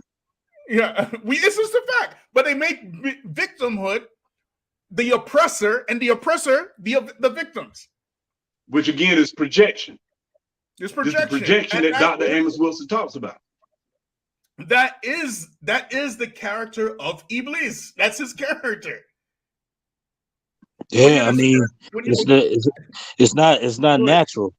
It's not natural, and I think that's the thing that separated Iblis from Adam alayhi salam. When Adam sinned, him and his wife asked for forgiveness. Iblis, because of his arrogance and his jealousy of Adam alayhi salam, what did he say? Remember later on, he was telling Allah, "Do you not see this one you chose over me? Do you not see?" Like he was so sick that he thought he knew better than Allah. That's what made him a kafir. Like he tried to veto the legislation of Allah. He was basically telling Allah that he was wrong for choosing Adam over him, that he's better. Right. This is the sickness. And as the brother Bilal mentioned earlier, the system is the sickness. Yeah. That's right. Exactly. You that's the whole point. Go ahead. Right. Go ahead, honey. And that's separate. And see, and look at how the angels dealt with this issue of Adam, right? When Allah Ta'ala, when he says, وَإِذْ قَالَ رَبُّكَ لِلْمَلَائِكَةِ فِي جَاعِلُوا فِي الْأَرْضِ خَلِيفَةً, right? And your Lord said unto the angels, verily, I'm going to put a Khalifa in the earth. What did the angels ask? Are you going to ask them? What did the angels ask?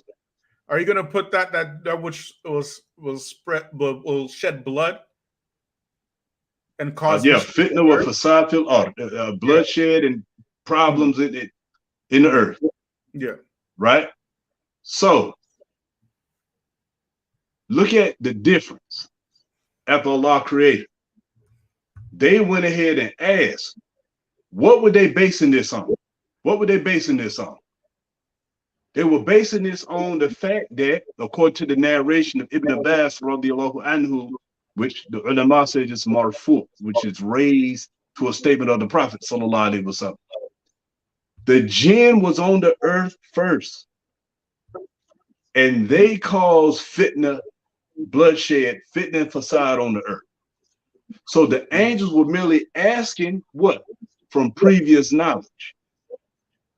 Yeah. The fact that Allah Ta'ala used the term Khalifa, right? As many of the ulama explain, it means a successor. This is why you find many people translate Khalifa as successor, right? Meaning to replace that which came before it. You know, or in other ayat, he used the term, you know, a khala'if, right? So why? Because each generation, one generation has succeeded what? Other generations. So in this case, though, we find that the human beings are now going to be coming to the earth after the jinn was here.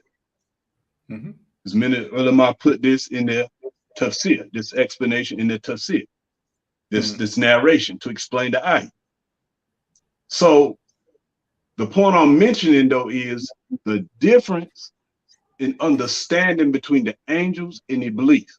Because Iblis was also working with a knowledge. And some Mufassirin talks about how Iblis used to enter in Adam, checking him out, studying this creation. And he arrived, he checked them out, he went all through them, checked them out, and he came to the conclusion, I'm better than this. I'm better than this. But the problem was he didn't consult with Allah. When the angels consulted with Allah. This is why when it was time to bow down, as Allah commanded, the angels bowed down. Because Allah also told them, I know that which you do not know. And the angels know this. Iblis, however, he didn't refer back to Allah wa ta'ala with regards to how he should feel and think about this new creation. He went ahead and formulated his own PS. You see what I'm saying?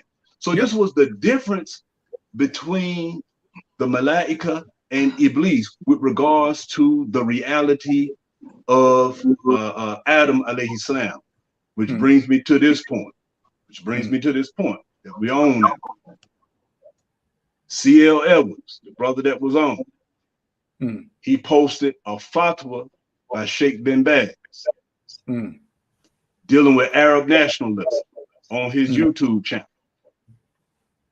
The first comment, the brother telling him he got a tinge of racism with him. Right. Yep.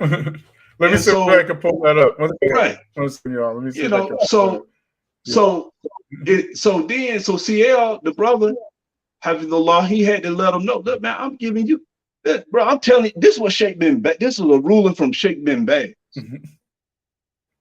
So even when you bring the statements of the ulama regarding the issue, it's a problem. Something that we all should be doing anyway, since we all, as Allah Ta'ala tells us, in the mu'minuna wa ikhwa, right? Verily believers are brothers. But then again, when we study this issue of Akhuwatul Islam, there are what? Levels. There are levels to this. There are darajat to the brotherhood that we have to study. And then we have to implement. You understand? So we will never reach the understanding of those beautiful ahadith with regards to brotherhood, right?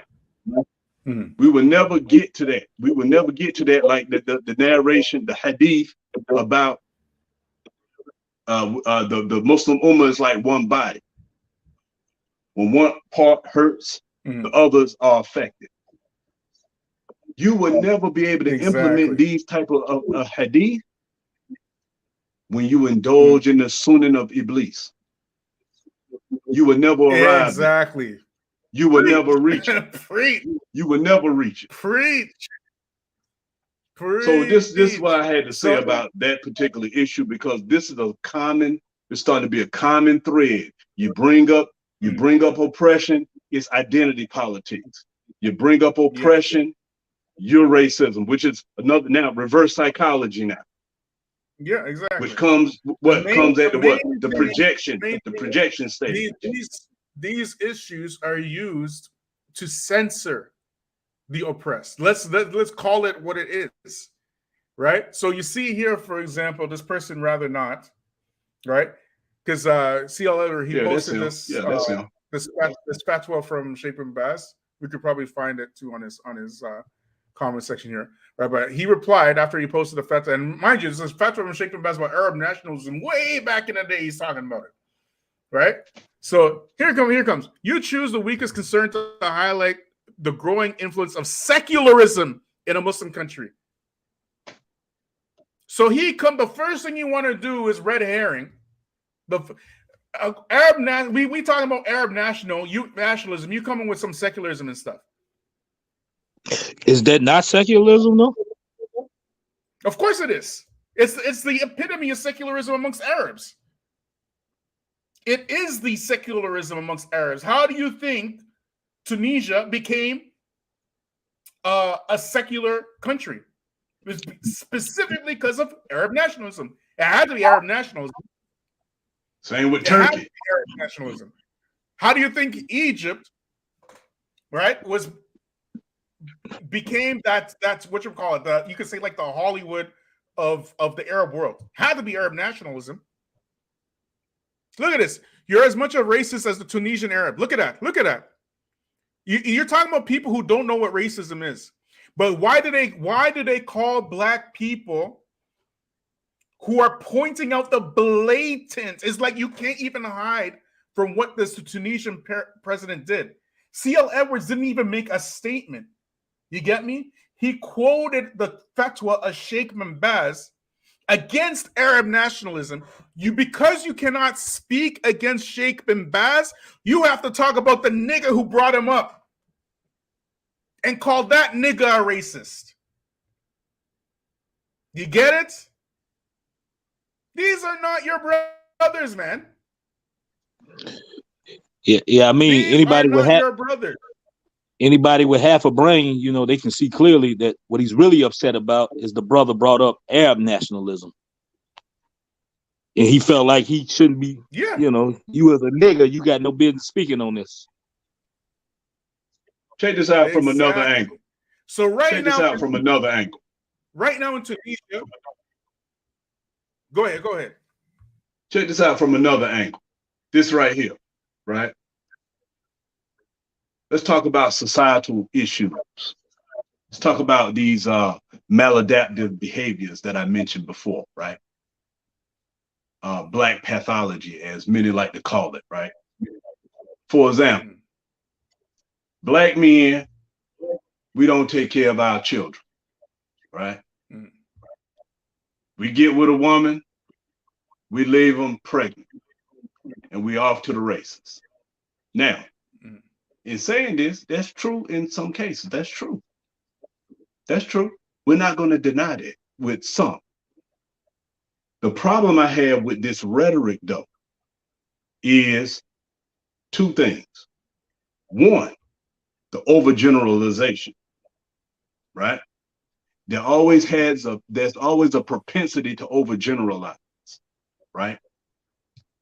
Two, when there's research that shows contrary, and when there's a social reality that shows contrary to that, you want to deny it. For example, Pew's research and the CDC, right?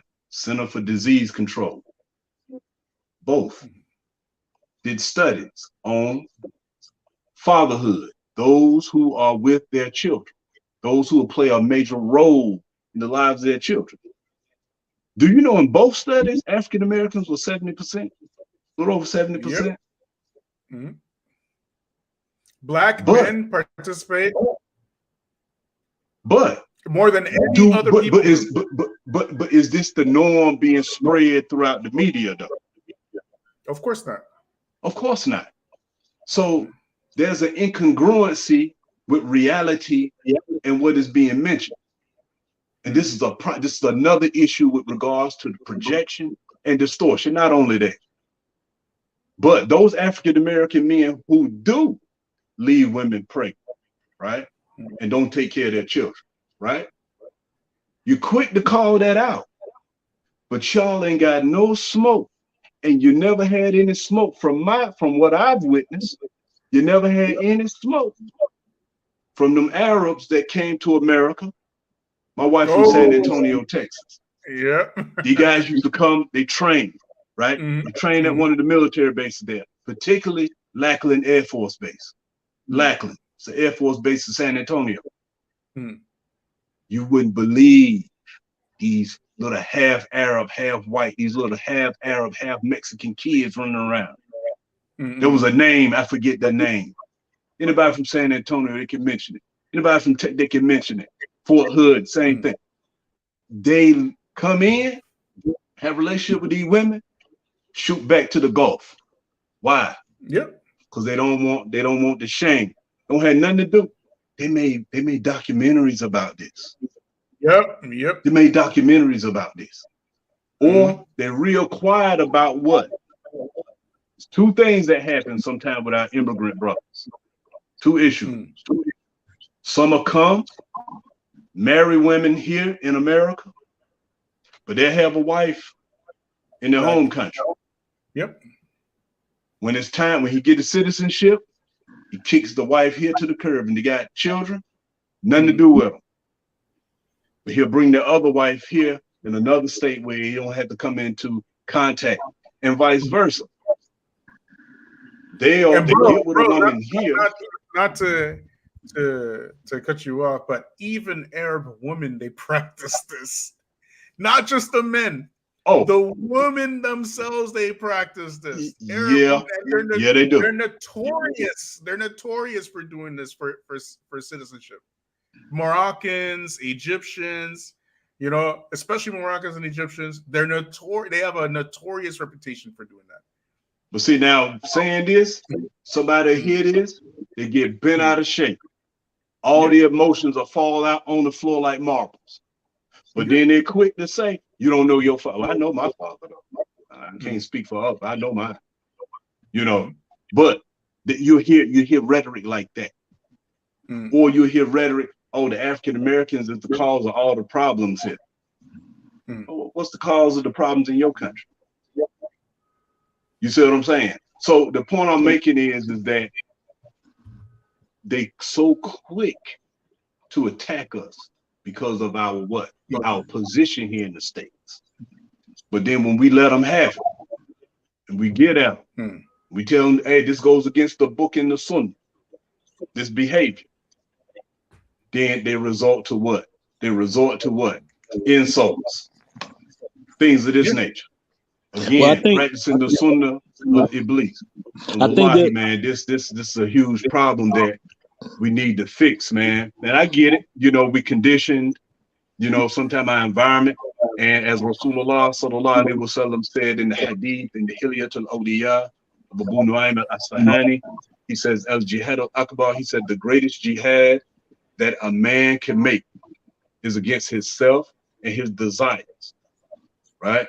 But Allah is telling you in his book that he's not going to change your condition until you change that. Till you change what's in you. You know what I'm saying? So these are things, man, we got to reflect on, man, because we don't do this muhasabah that we know is a part of the deen. We don't reflect on our cognitive behavior, then our actual physical behavior, and see if any of that is in line with the book and the sunnah. This is a huge problem. I think also we have to realize that a lot of these people were colonized too. So that ideology of, so-called white supremacy is in them. And then when they come here, they also want to be next to, what they perceive to be power or the dominant society. And now they see themselves in competition with us for the scraps that fall from the table of the white supremacists. And another point I wanted to make, y'all mentioned, the Scott guy, Scott Adams. and the brother also mentioned CRT and what they're trying to do. He also mentioned the other side is trying to put, the liberal side is trying to put the LGBT, Q agenda. That's how it works. Race. They need that friction because that's why they do the things that they do. So Right. It's always been like that. If you look throughout Western history, Western political history, the biggest example, of course, in the States is they're the ones who actually invented this left-right paradigm, right? And look at the McCarthy era, the Civil Rights era. If you look at every single era, they have that thing. They have their left issues and their right issues, and the people are polarized. Not polarized, but they're basically taking sides, right, within these issues in order to keep the people within that system. You understand? Right. But if you start looking at the system itself, you will see it's very easy to see how devilish it is. But if it's not polarized, you're not going to be able to see it. Now it's polarized. So now the veil is being removed from the Wizard of Oz now. People are starting to see him now. You Right. Again, the system is the sickness, and it seems like both sides are trying to control, a certain segment of the population. So it's like you either with them, either way they got you. Population, you know what I mean? Yeah, right? exactly. So now because it's so polarized, people are seeing, wait a second, these guys are really, really right, and these guys are really, really left. Where's the democracy now? You get it? Because of that polarization. They're starting to see, like, wait a second, these liberals, they talking about LGBTs, and I don't want none of this. And then looking, all right, these people are talking about, the racism against the white man. What? Like, what is you talking about? Right? People are seeing because it's too far now. Too extreme. And then you see the banning of books and CRT, push to ban that. It seems to me that these people don't want to take reality for what it is. And I think they're probably more worried about their children being affected, with this message. They don't want their children to know that. They want them to believe that we're the good guys. And, this is the narrative, it's information warfare. Like everything that happens to you as Black people, it's your fault, and we're here to help you. And people are waking up, and this is what scares them. Because, like you mentioned earlier, around the world, people are starting to wake up and see the reality for what it is. And it reminds me of Rasulullah sallallahu alaihi wasallam reported to have said, "Some speech is magic." And that's what these people are. That's right. Yeah, some of these people are like they're academics. I liken them to the magicians of Pharaoh. That's their job, to keep the people in a certain mind state. Keep you and get Malik Muhammad on to talk about that. Brother CL, what you got for us, bro? Yeah, no, I had to. I crashed out. My internet was acting weird on this telephone, but yeah, I'm glad you guys brought up the post that I put up from Sheikh bin Baz, Rahimahullah, and that person's response. That's not the first time someone has ever said something like that to me before. I've received those type of comments before, but you should see on the features, man. I get called all kind of munafik, shaitan. People call me, making some of the most outrageous dua, man. You made a fire burn, like some crazy duas, bro. You ain't seen nothing, man. But anyways, go ahead. But I thought you were going to point this out, but you didn't point it out. I thought you were going to point it out, but did you? If you go back and look at that particular that message that person left on my channel, you notice he started talking about you should be talking about secularism. Where would he have gotten that from? From Hakikachu. Yes. Listen, you throw hijab in there also. Listen, Akhi, listen. Understand this. This is a problem. Understand this. I'm sorry to cut you off, Sheikh. People need to understand this. This is an Aqidah issue. Yeah. It's an Aqidah issue. It's an Aqidah issue. I don't care whether you agree or disagree. This is an Aqidah issue. See, one thing about when we study Iman, right? We study Iman. The study of Iman is supposed to do what? It's supposed to purify you. It's supposed to purify you. For example, belief in the angels, right? When you have racist statements coming out your mouth, or you refuse to enjoin the good and forbid the evil, fi sabilillah, like, because this is what we're doing right now, enjoining the good, forbidding the evil. Love whoever want to love it, hate it whoever want to hate it. But when you choose not to say something out of fear or whatever the case may be, you yourself, when you have racist views about people, this is an Aqidah issue. This is a world view. This is a belief that is in contradiction to how you're supposed to believe with regards to human beings, especially what we just mentioned with Iblis. That story is everything that you should not be. So the question is, are you going to do this muhasabah when you know you have this in you? Are you going to do this muhasabah? That's the question. The Sahaba did that. The famous narration with Abu Bakr and Hanzala, right? Hanzala noticed when he's with the Messenger of Allah, sallallahu alaihi wasallam, is as if he could see the paradise and the hellfire. Iman high. But then he's out just playing with his daughter, playing with his children. And he realized my level of Iman isn't as high as when I'm with the Messenger of Allah than when I'm here with my family.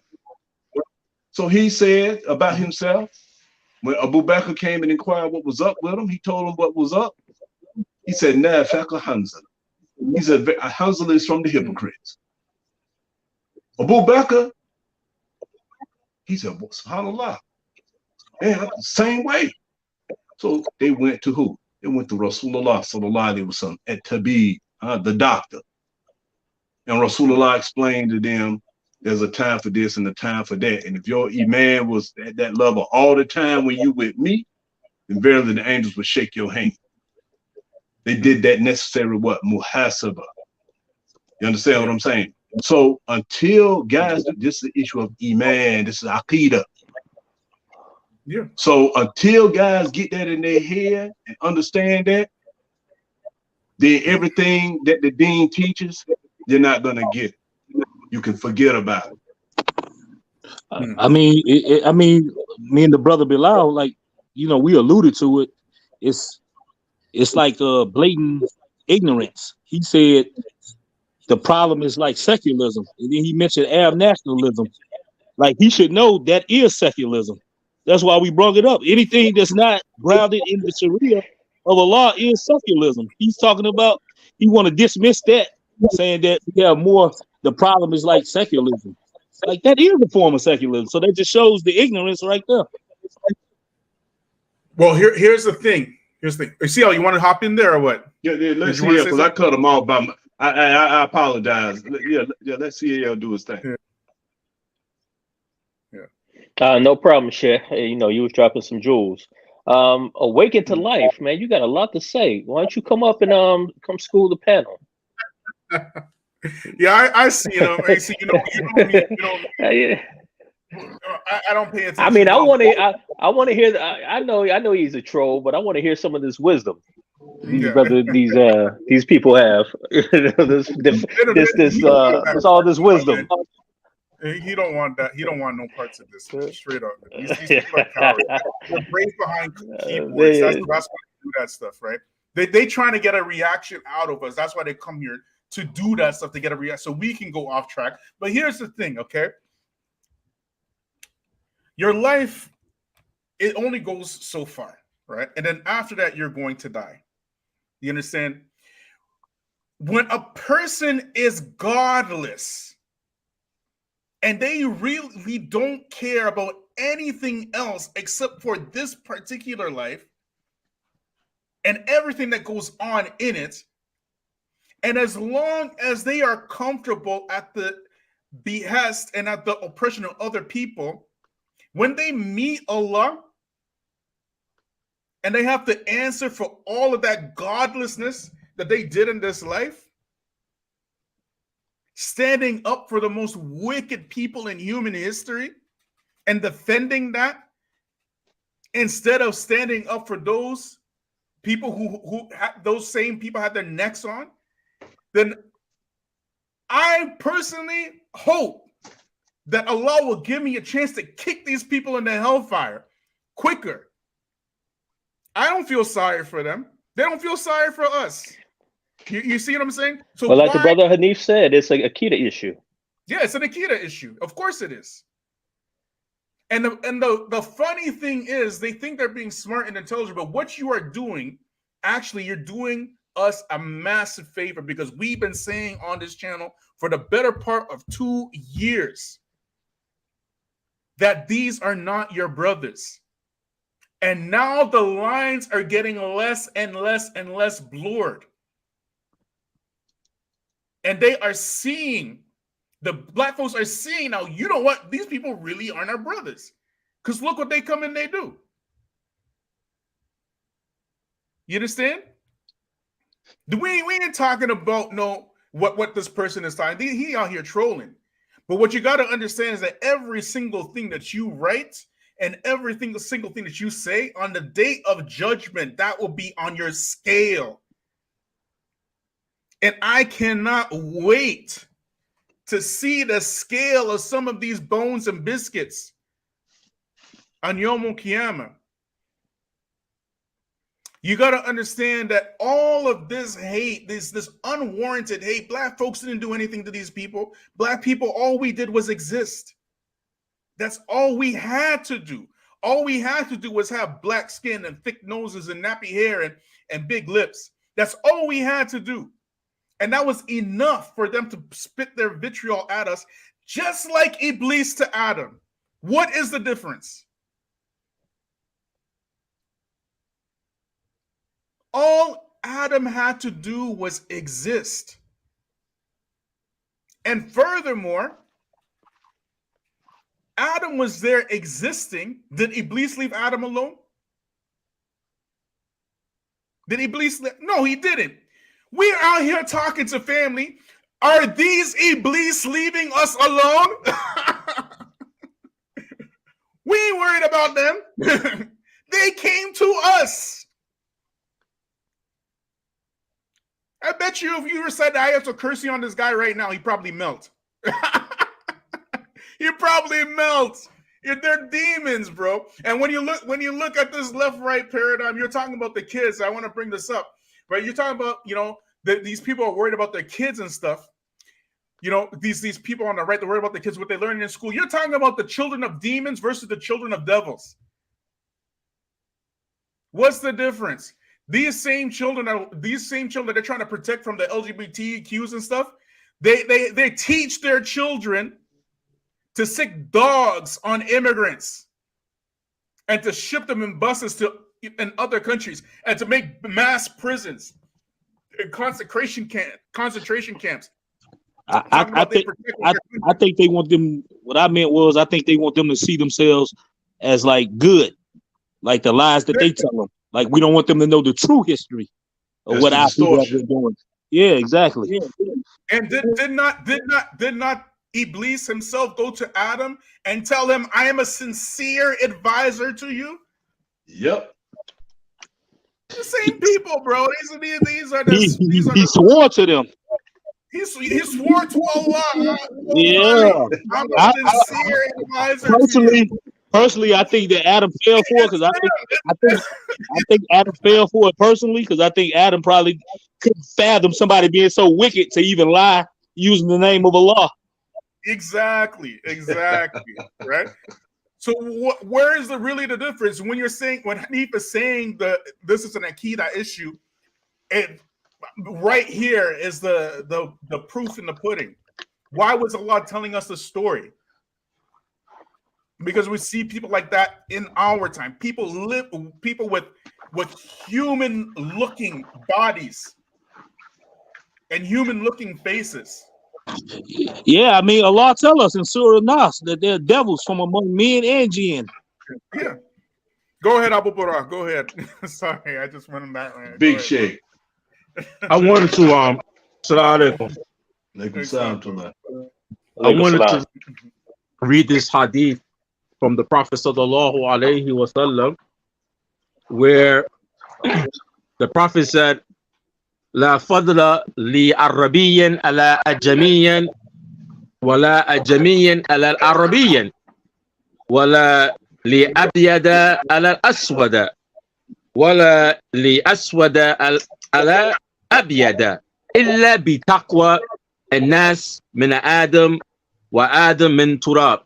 So the Prophet sallallahu alaihi wasallam, he said that the Arab is not better than the non-Arab, and that the non-Arab is not better than the Arab, and the white is not better than the black, and the black is not better than the white, except for the one who has taqwa, and the people are from Adam, and Adam is from turab, dirt.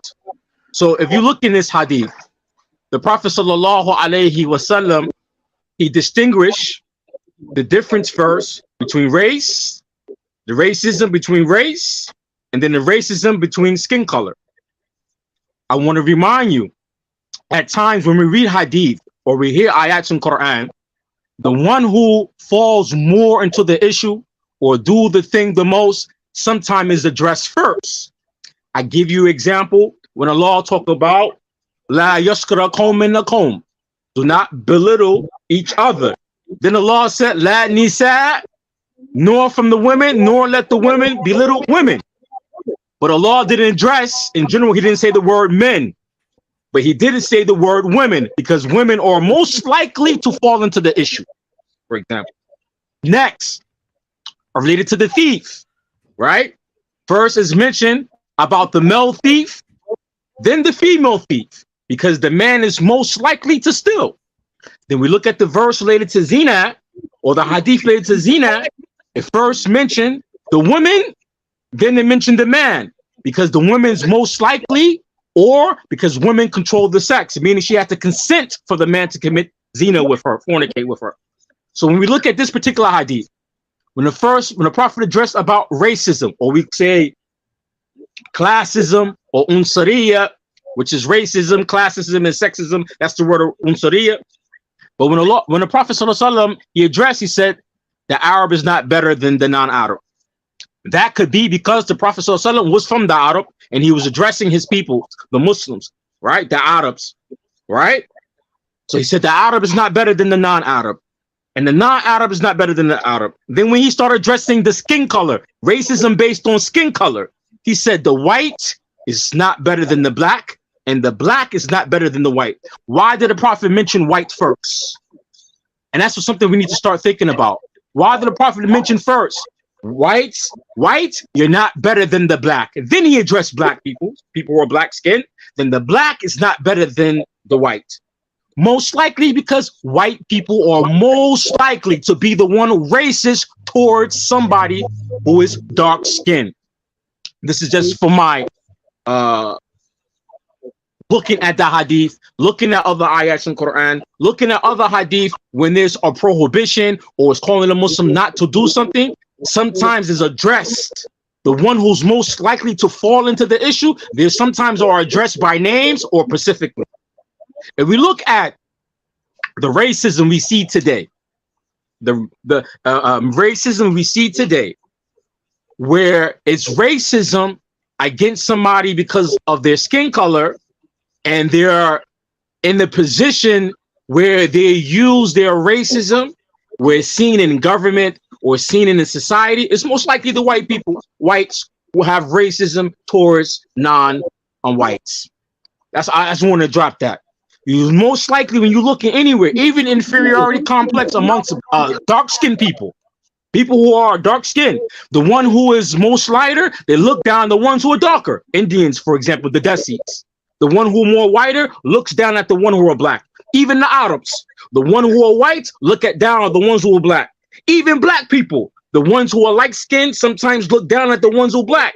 Or sometimes the black ones think the ones who are white, they are better than the ones who are dark skinned. And I get that a lot because I'm light skinned. I always meet people who are dark skinned. They like me because I'm light skinned. I'm like, yo, I don't like that. I want to have black babies. I tell them all the time. I want my babies to be darker than me, right? I tell them that all the time. I want my babies to be darker than me, right? And half my kids are actually darker than me, huh? I like that. I tell them all the time when I meet chocolate women. I say, I'm only with you so we can have some dark babies. You know, I let that be known.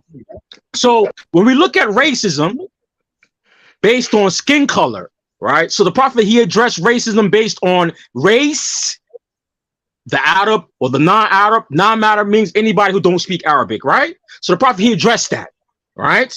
Racism based on country or lineage, on these things. Then he talked about the racism based on skin color, and he happened to mention white first. Let's look at another hadith related, not related, but not this particular hadith.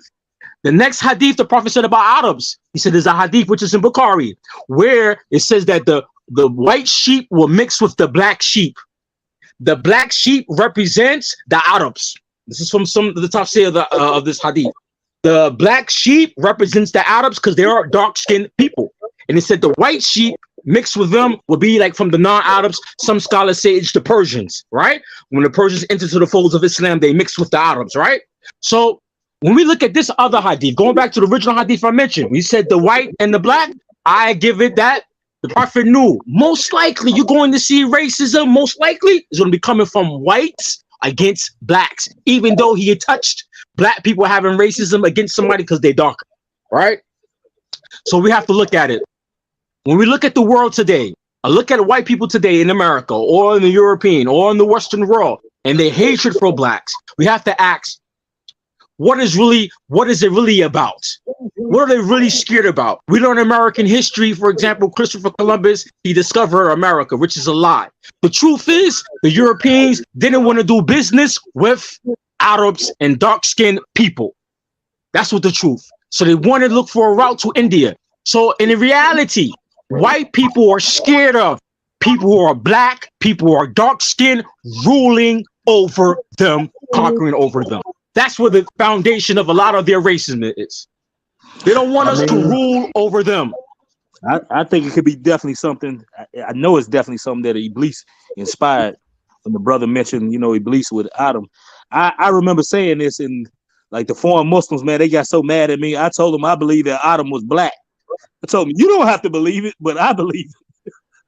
And, they got so upset because Allah told, and I had some evidence. It might not be the strongest, but Allah said he created from Hama, black mud. I thought you was a black man. I told him, this is just my belief. I'm not enforcing it on you. You should have saw the vitriol I got from them, like when I said that. We know the Muslims know something. Know something. Anyways, that there's an a specific eye in the Quran that Allah said He created Adam from exactly what you said, the black mud, right? But also the ulama themselves say that Adam is black from time, from the Salaf, and even the linguists, the Arab linguists, they know what Adam means. Adam word udma it doesn't mean black. You know what udma means? It means jet black, like jet, like the black, right? Like the black that you see when you close your eyes in midnight. Okay, that's what udma means. The reason why the Arabs are like that, or the Muslims are like that from other countries, is that because they've been colonialized. Colonialism did a big number on the Muslims, a big number. And it's not like where, us as in America, we can see it. We understand what's going on, but they don't see it. They've been colonialized. So anything you mention black to them, they get upset. Then you have the Arab nationalism that hates black people and black skin also.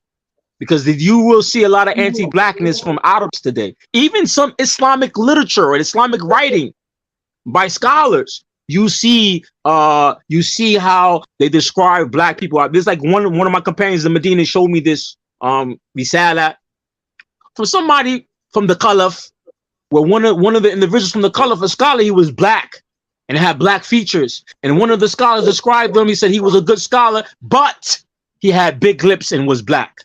I was shocked when I read that. I was shocked. He said he was a good scholar, but he had big lips and he was black. I'm like, why mention that? So we have to understand that a lot of these anti-blackness is with people, but the Muslim, the reality with the Muslim, when they see these things with them, especially the immigrant Muslims, when these things are with them, because I witnessed that. I live in a mostly Desi Muslim community. I've been to times at masjid, and a brother who's darker than me, because I'm light skinned. There's brothers who darker than me. Somebody say, "Oh, this masjid is not for you." They always want to argue with the dark skinned brothers when we together. The brother who's blacker than me, right? So I've witnessed these things. But when you ask them, where does this come from? Why you feel this way? Why do you act this way? It's based on their culture and colonialism. It's a fact. Listen, I'm from New York. We have Giuliani. When Giuliani was the mayor of New York, there was the Imam Abdul Latif. He was part of the Majlis Ashur of New York. NYPD killed his son in the streets.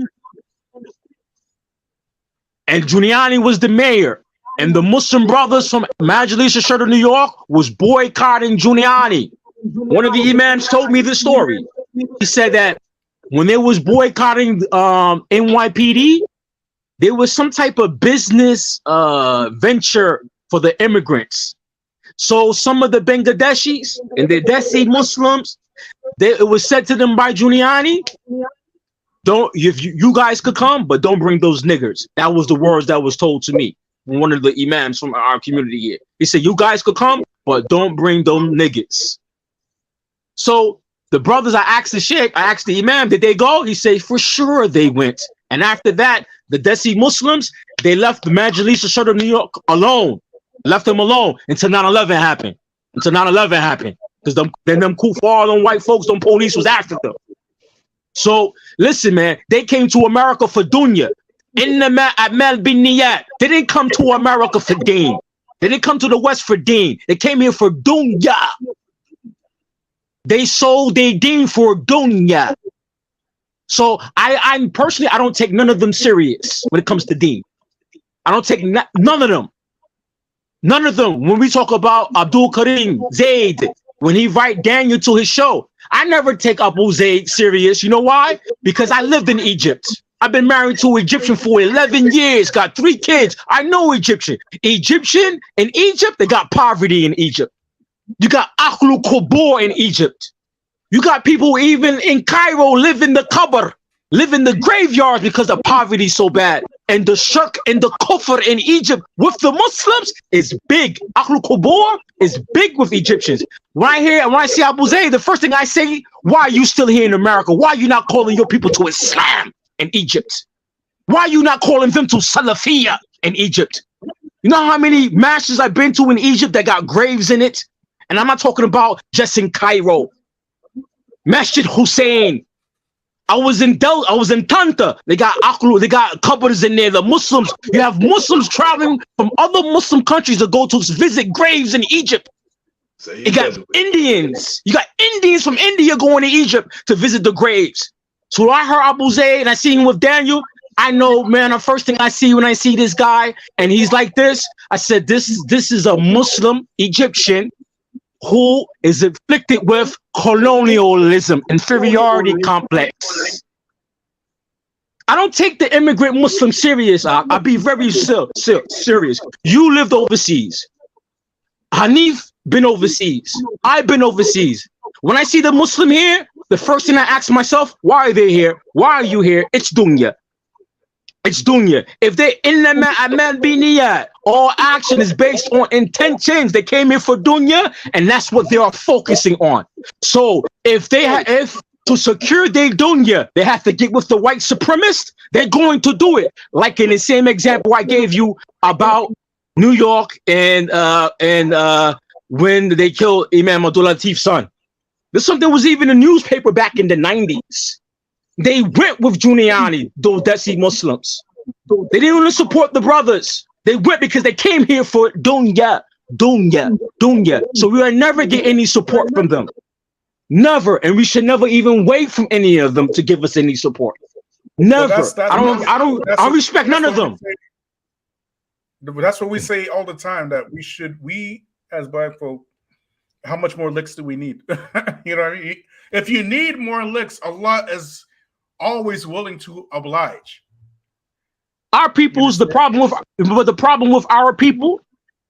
We don't, just like we don't love the academics. With our people don't love reading, academics, learning, and what they don't realize, that type of attitude and behavior is going to reflect how you practice Islam.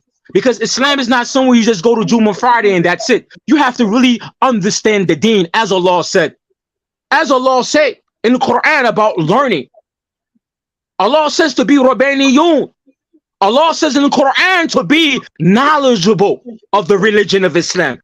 It said don't be just a servant or a slave, but to be knowledgeable, men of knowledge. And that's why the Prophet said, "Men yuridu khayran yafaqqahu fid din." We're mentioning before that with black folk, one of the main reasons we mentioned about education and about the study that was done about the Asian students and the black students were falling behind. After that professor, he discovered that the black students fell behind because they were studying individually and the Asian students were studying together. What do you think he made the black students do? Nothing. Did he make them study together? No, he forced them to study together. That's good. And what do you think happened? What do you think happened? It was fighting. Of course. They was fighting each other? Of course. It's 1 + 1 = 2. This individual type thinking, listen, black people have been so traumatized from, like there's post-traumatic slavery syndrome and all this stuff that these devils do to us, right? We have to understand that the code that has been laid out in the Quran and the Sunnah, right? If we stick to it, that is our way out. Because Allah explicitly commands us to work together. Right? Ta'awun 'ala birri wa taqwa.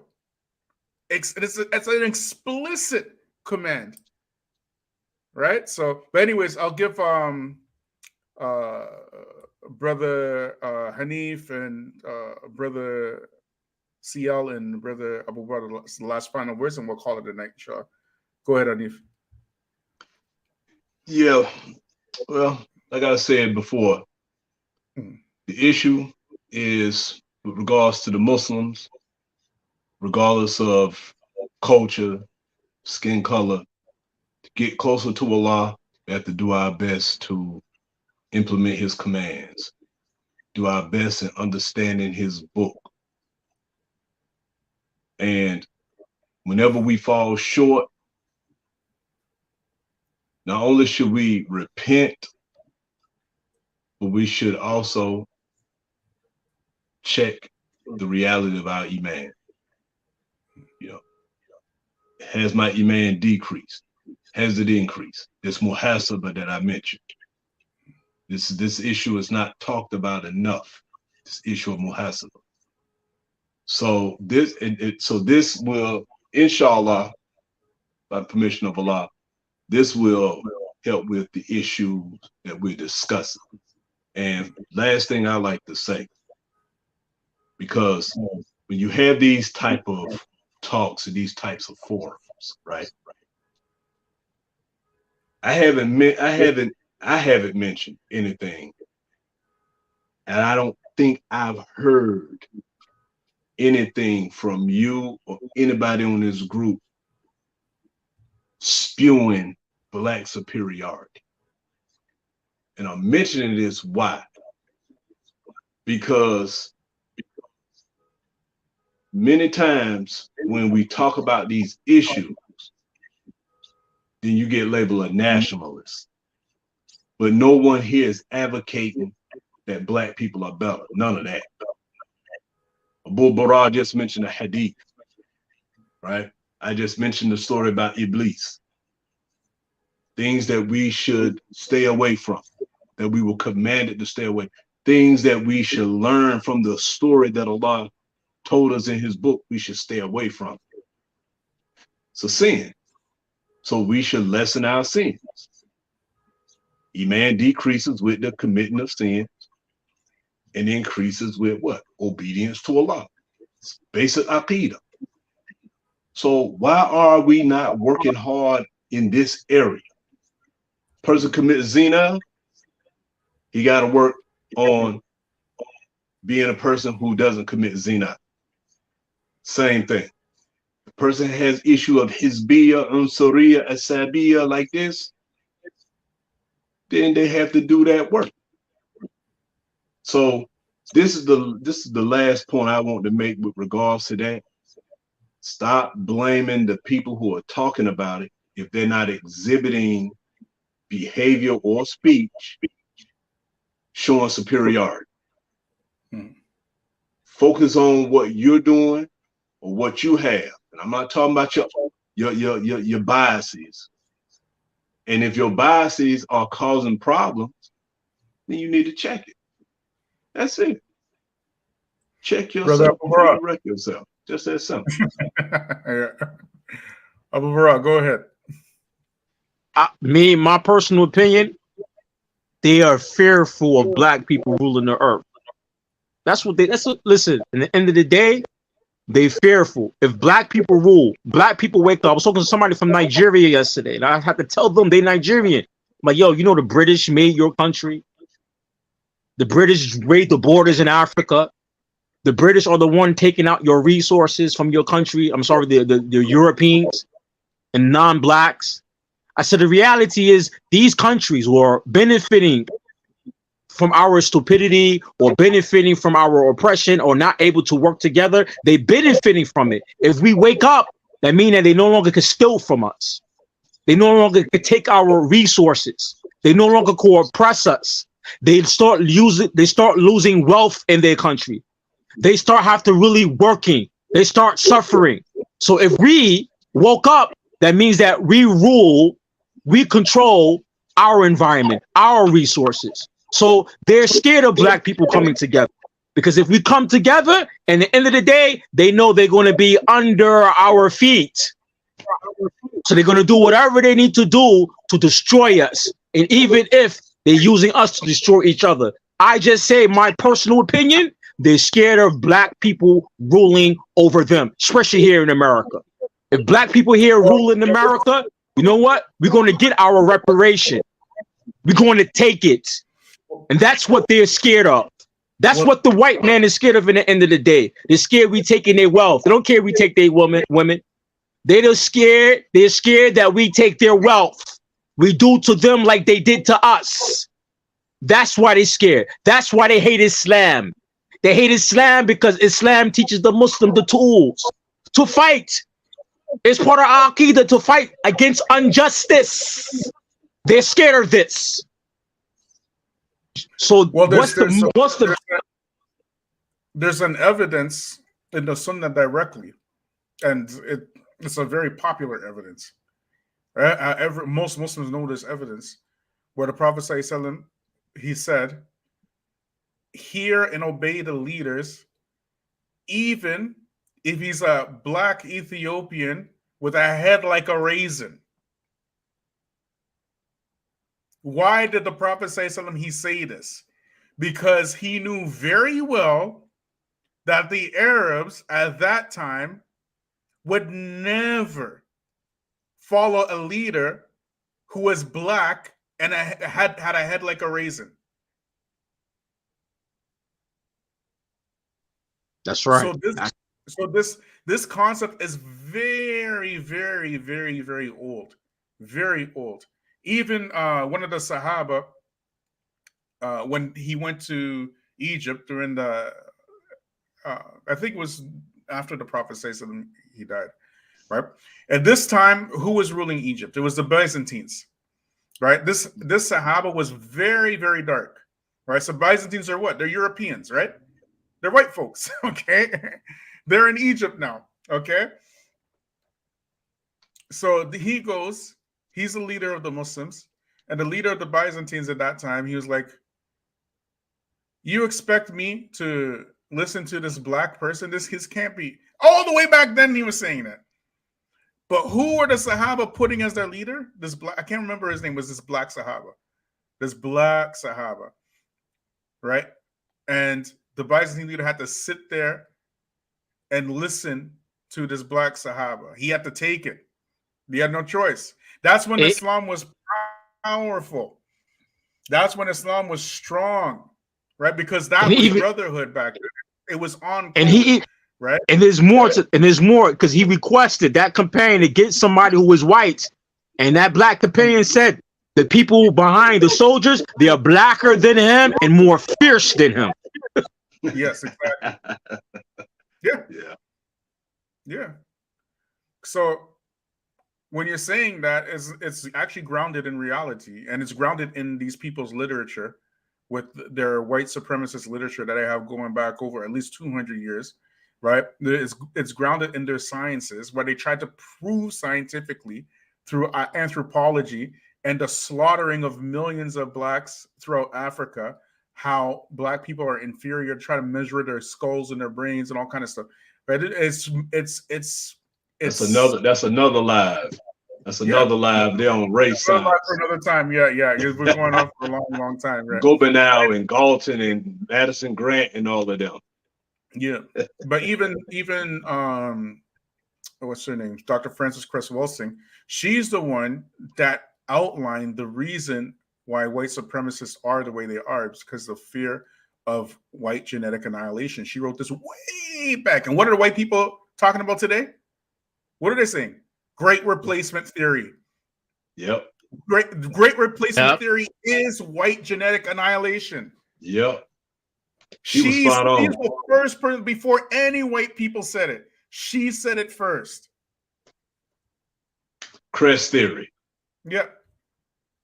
You know what I mean? But anyways, brothers, thanks for joining. I'd like to thank all my guests. Thanks for joining me tonight. I'd like to thank everybody who joined me in the comments. Right. Make sure you like, subscribe, share this podcast. I would thank the brother Hanif for blessing us with his presence today.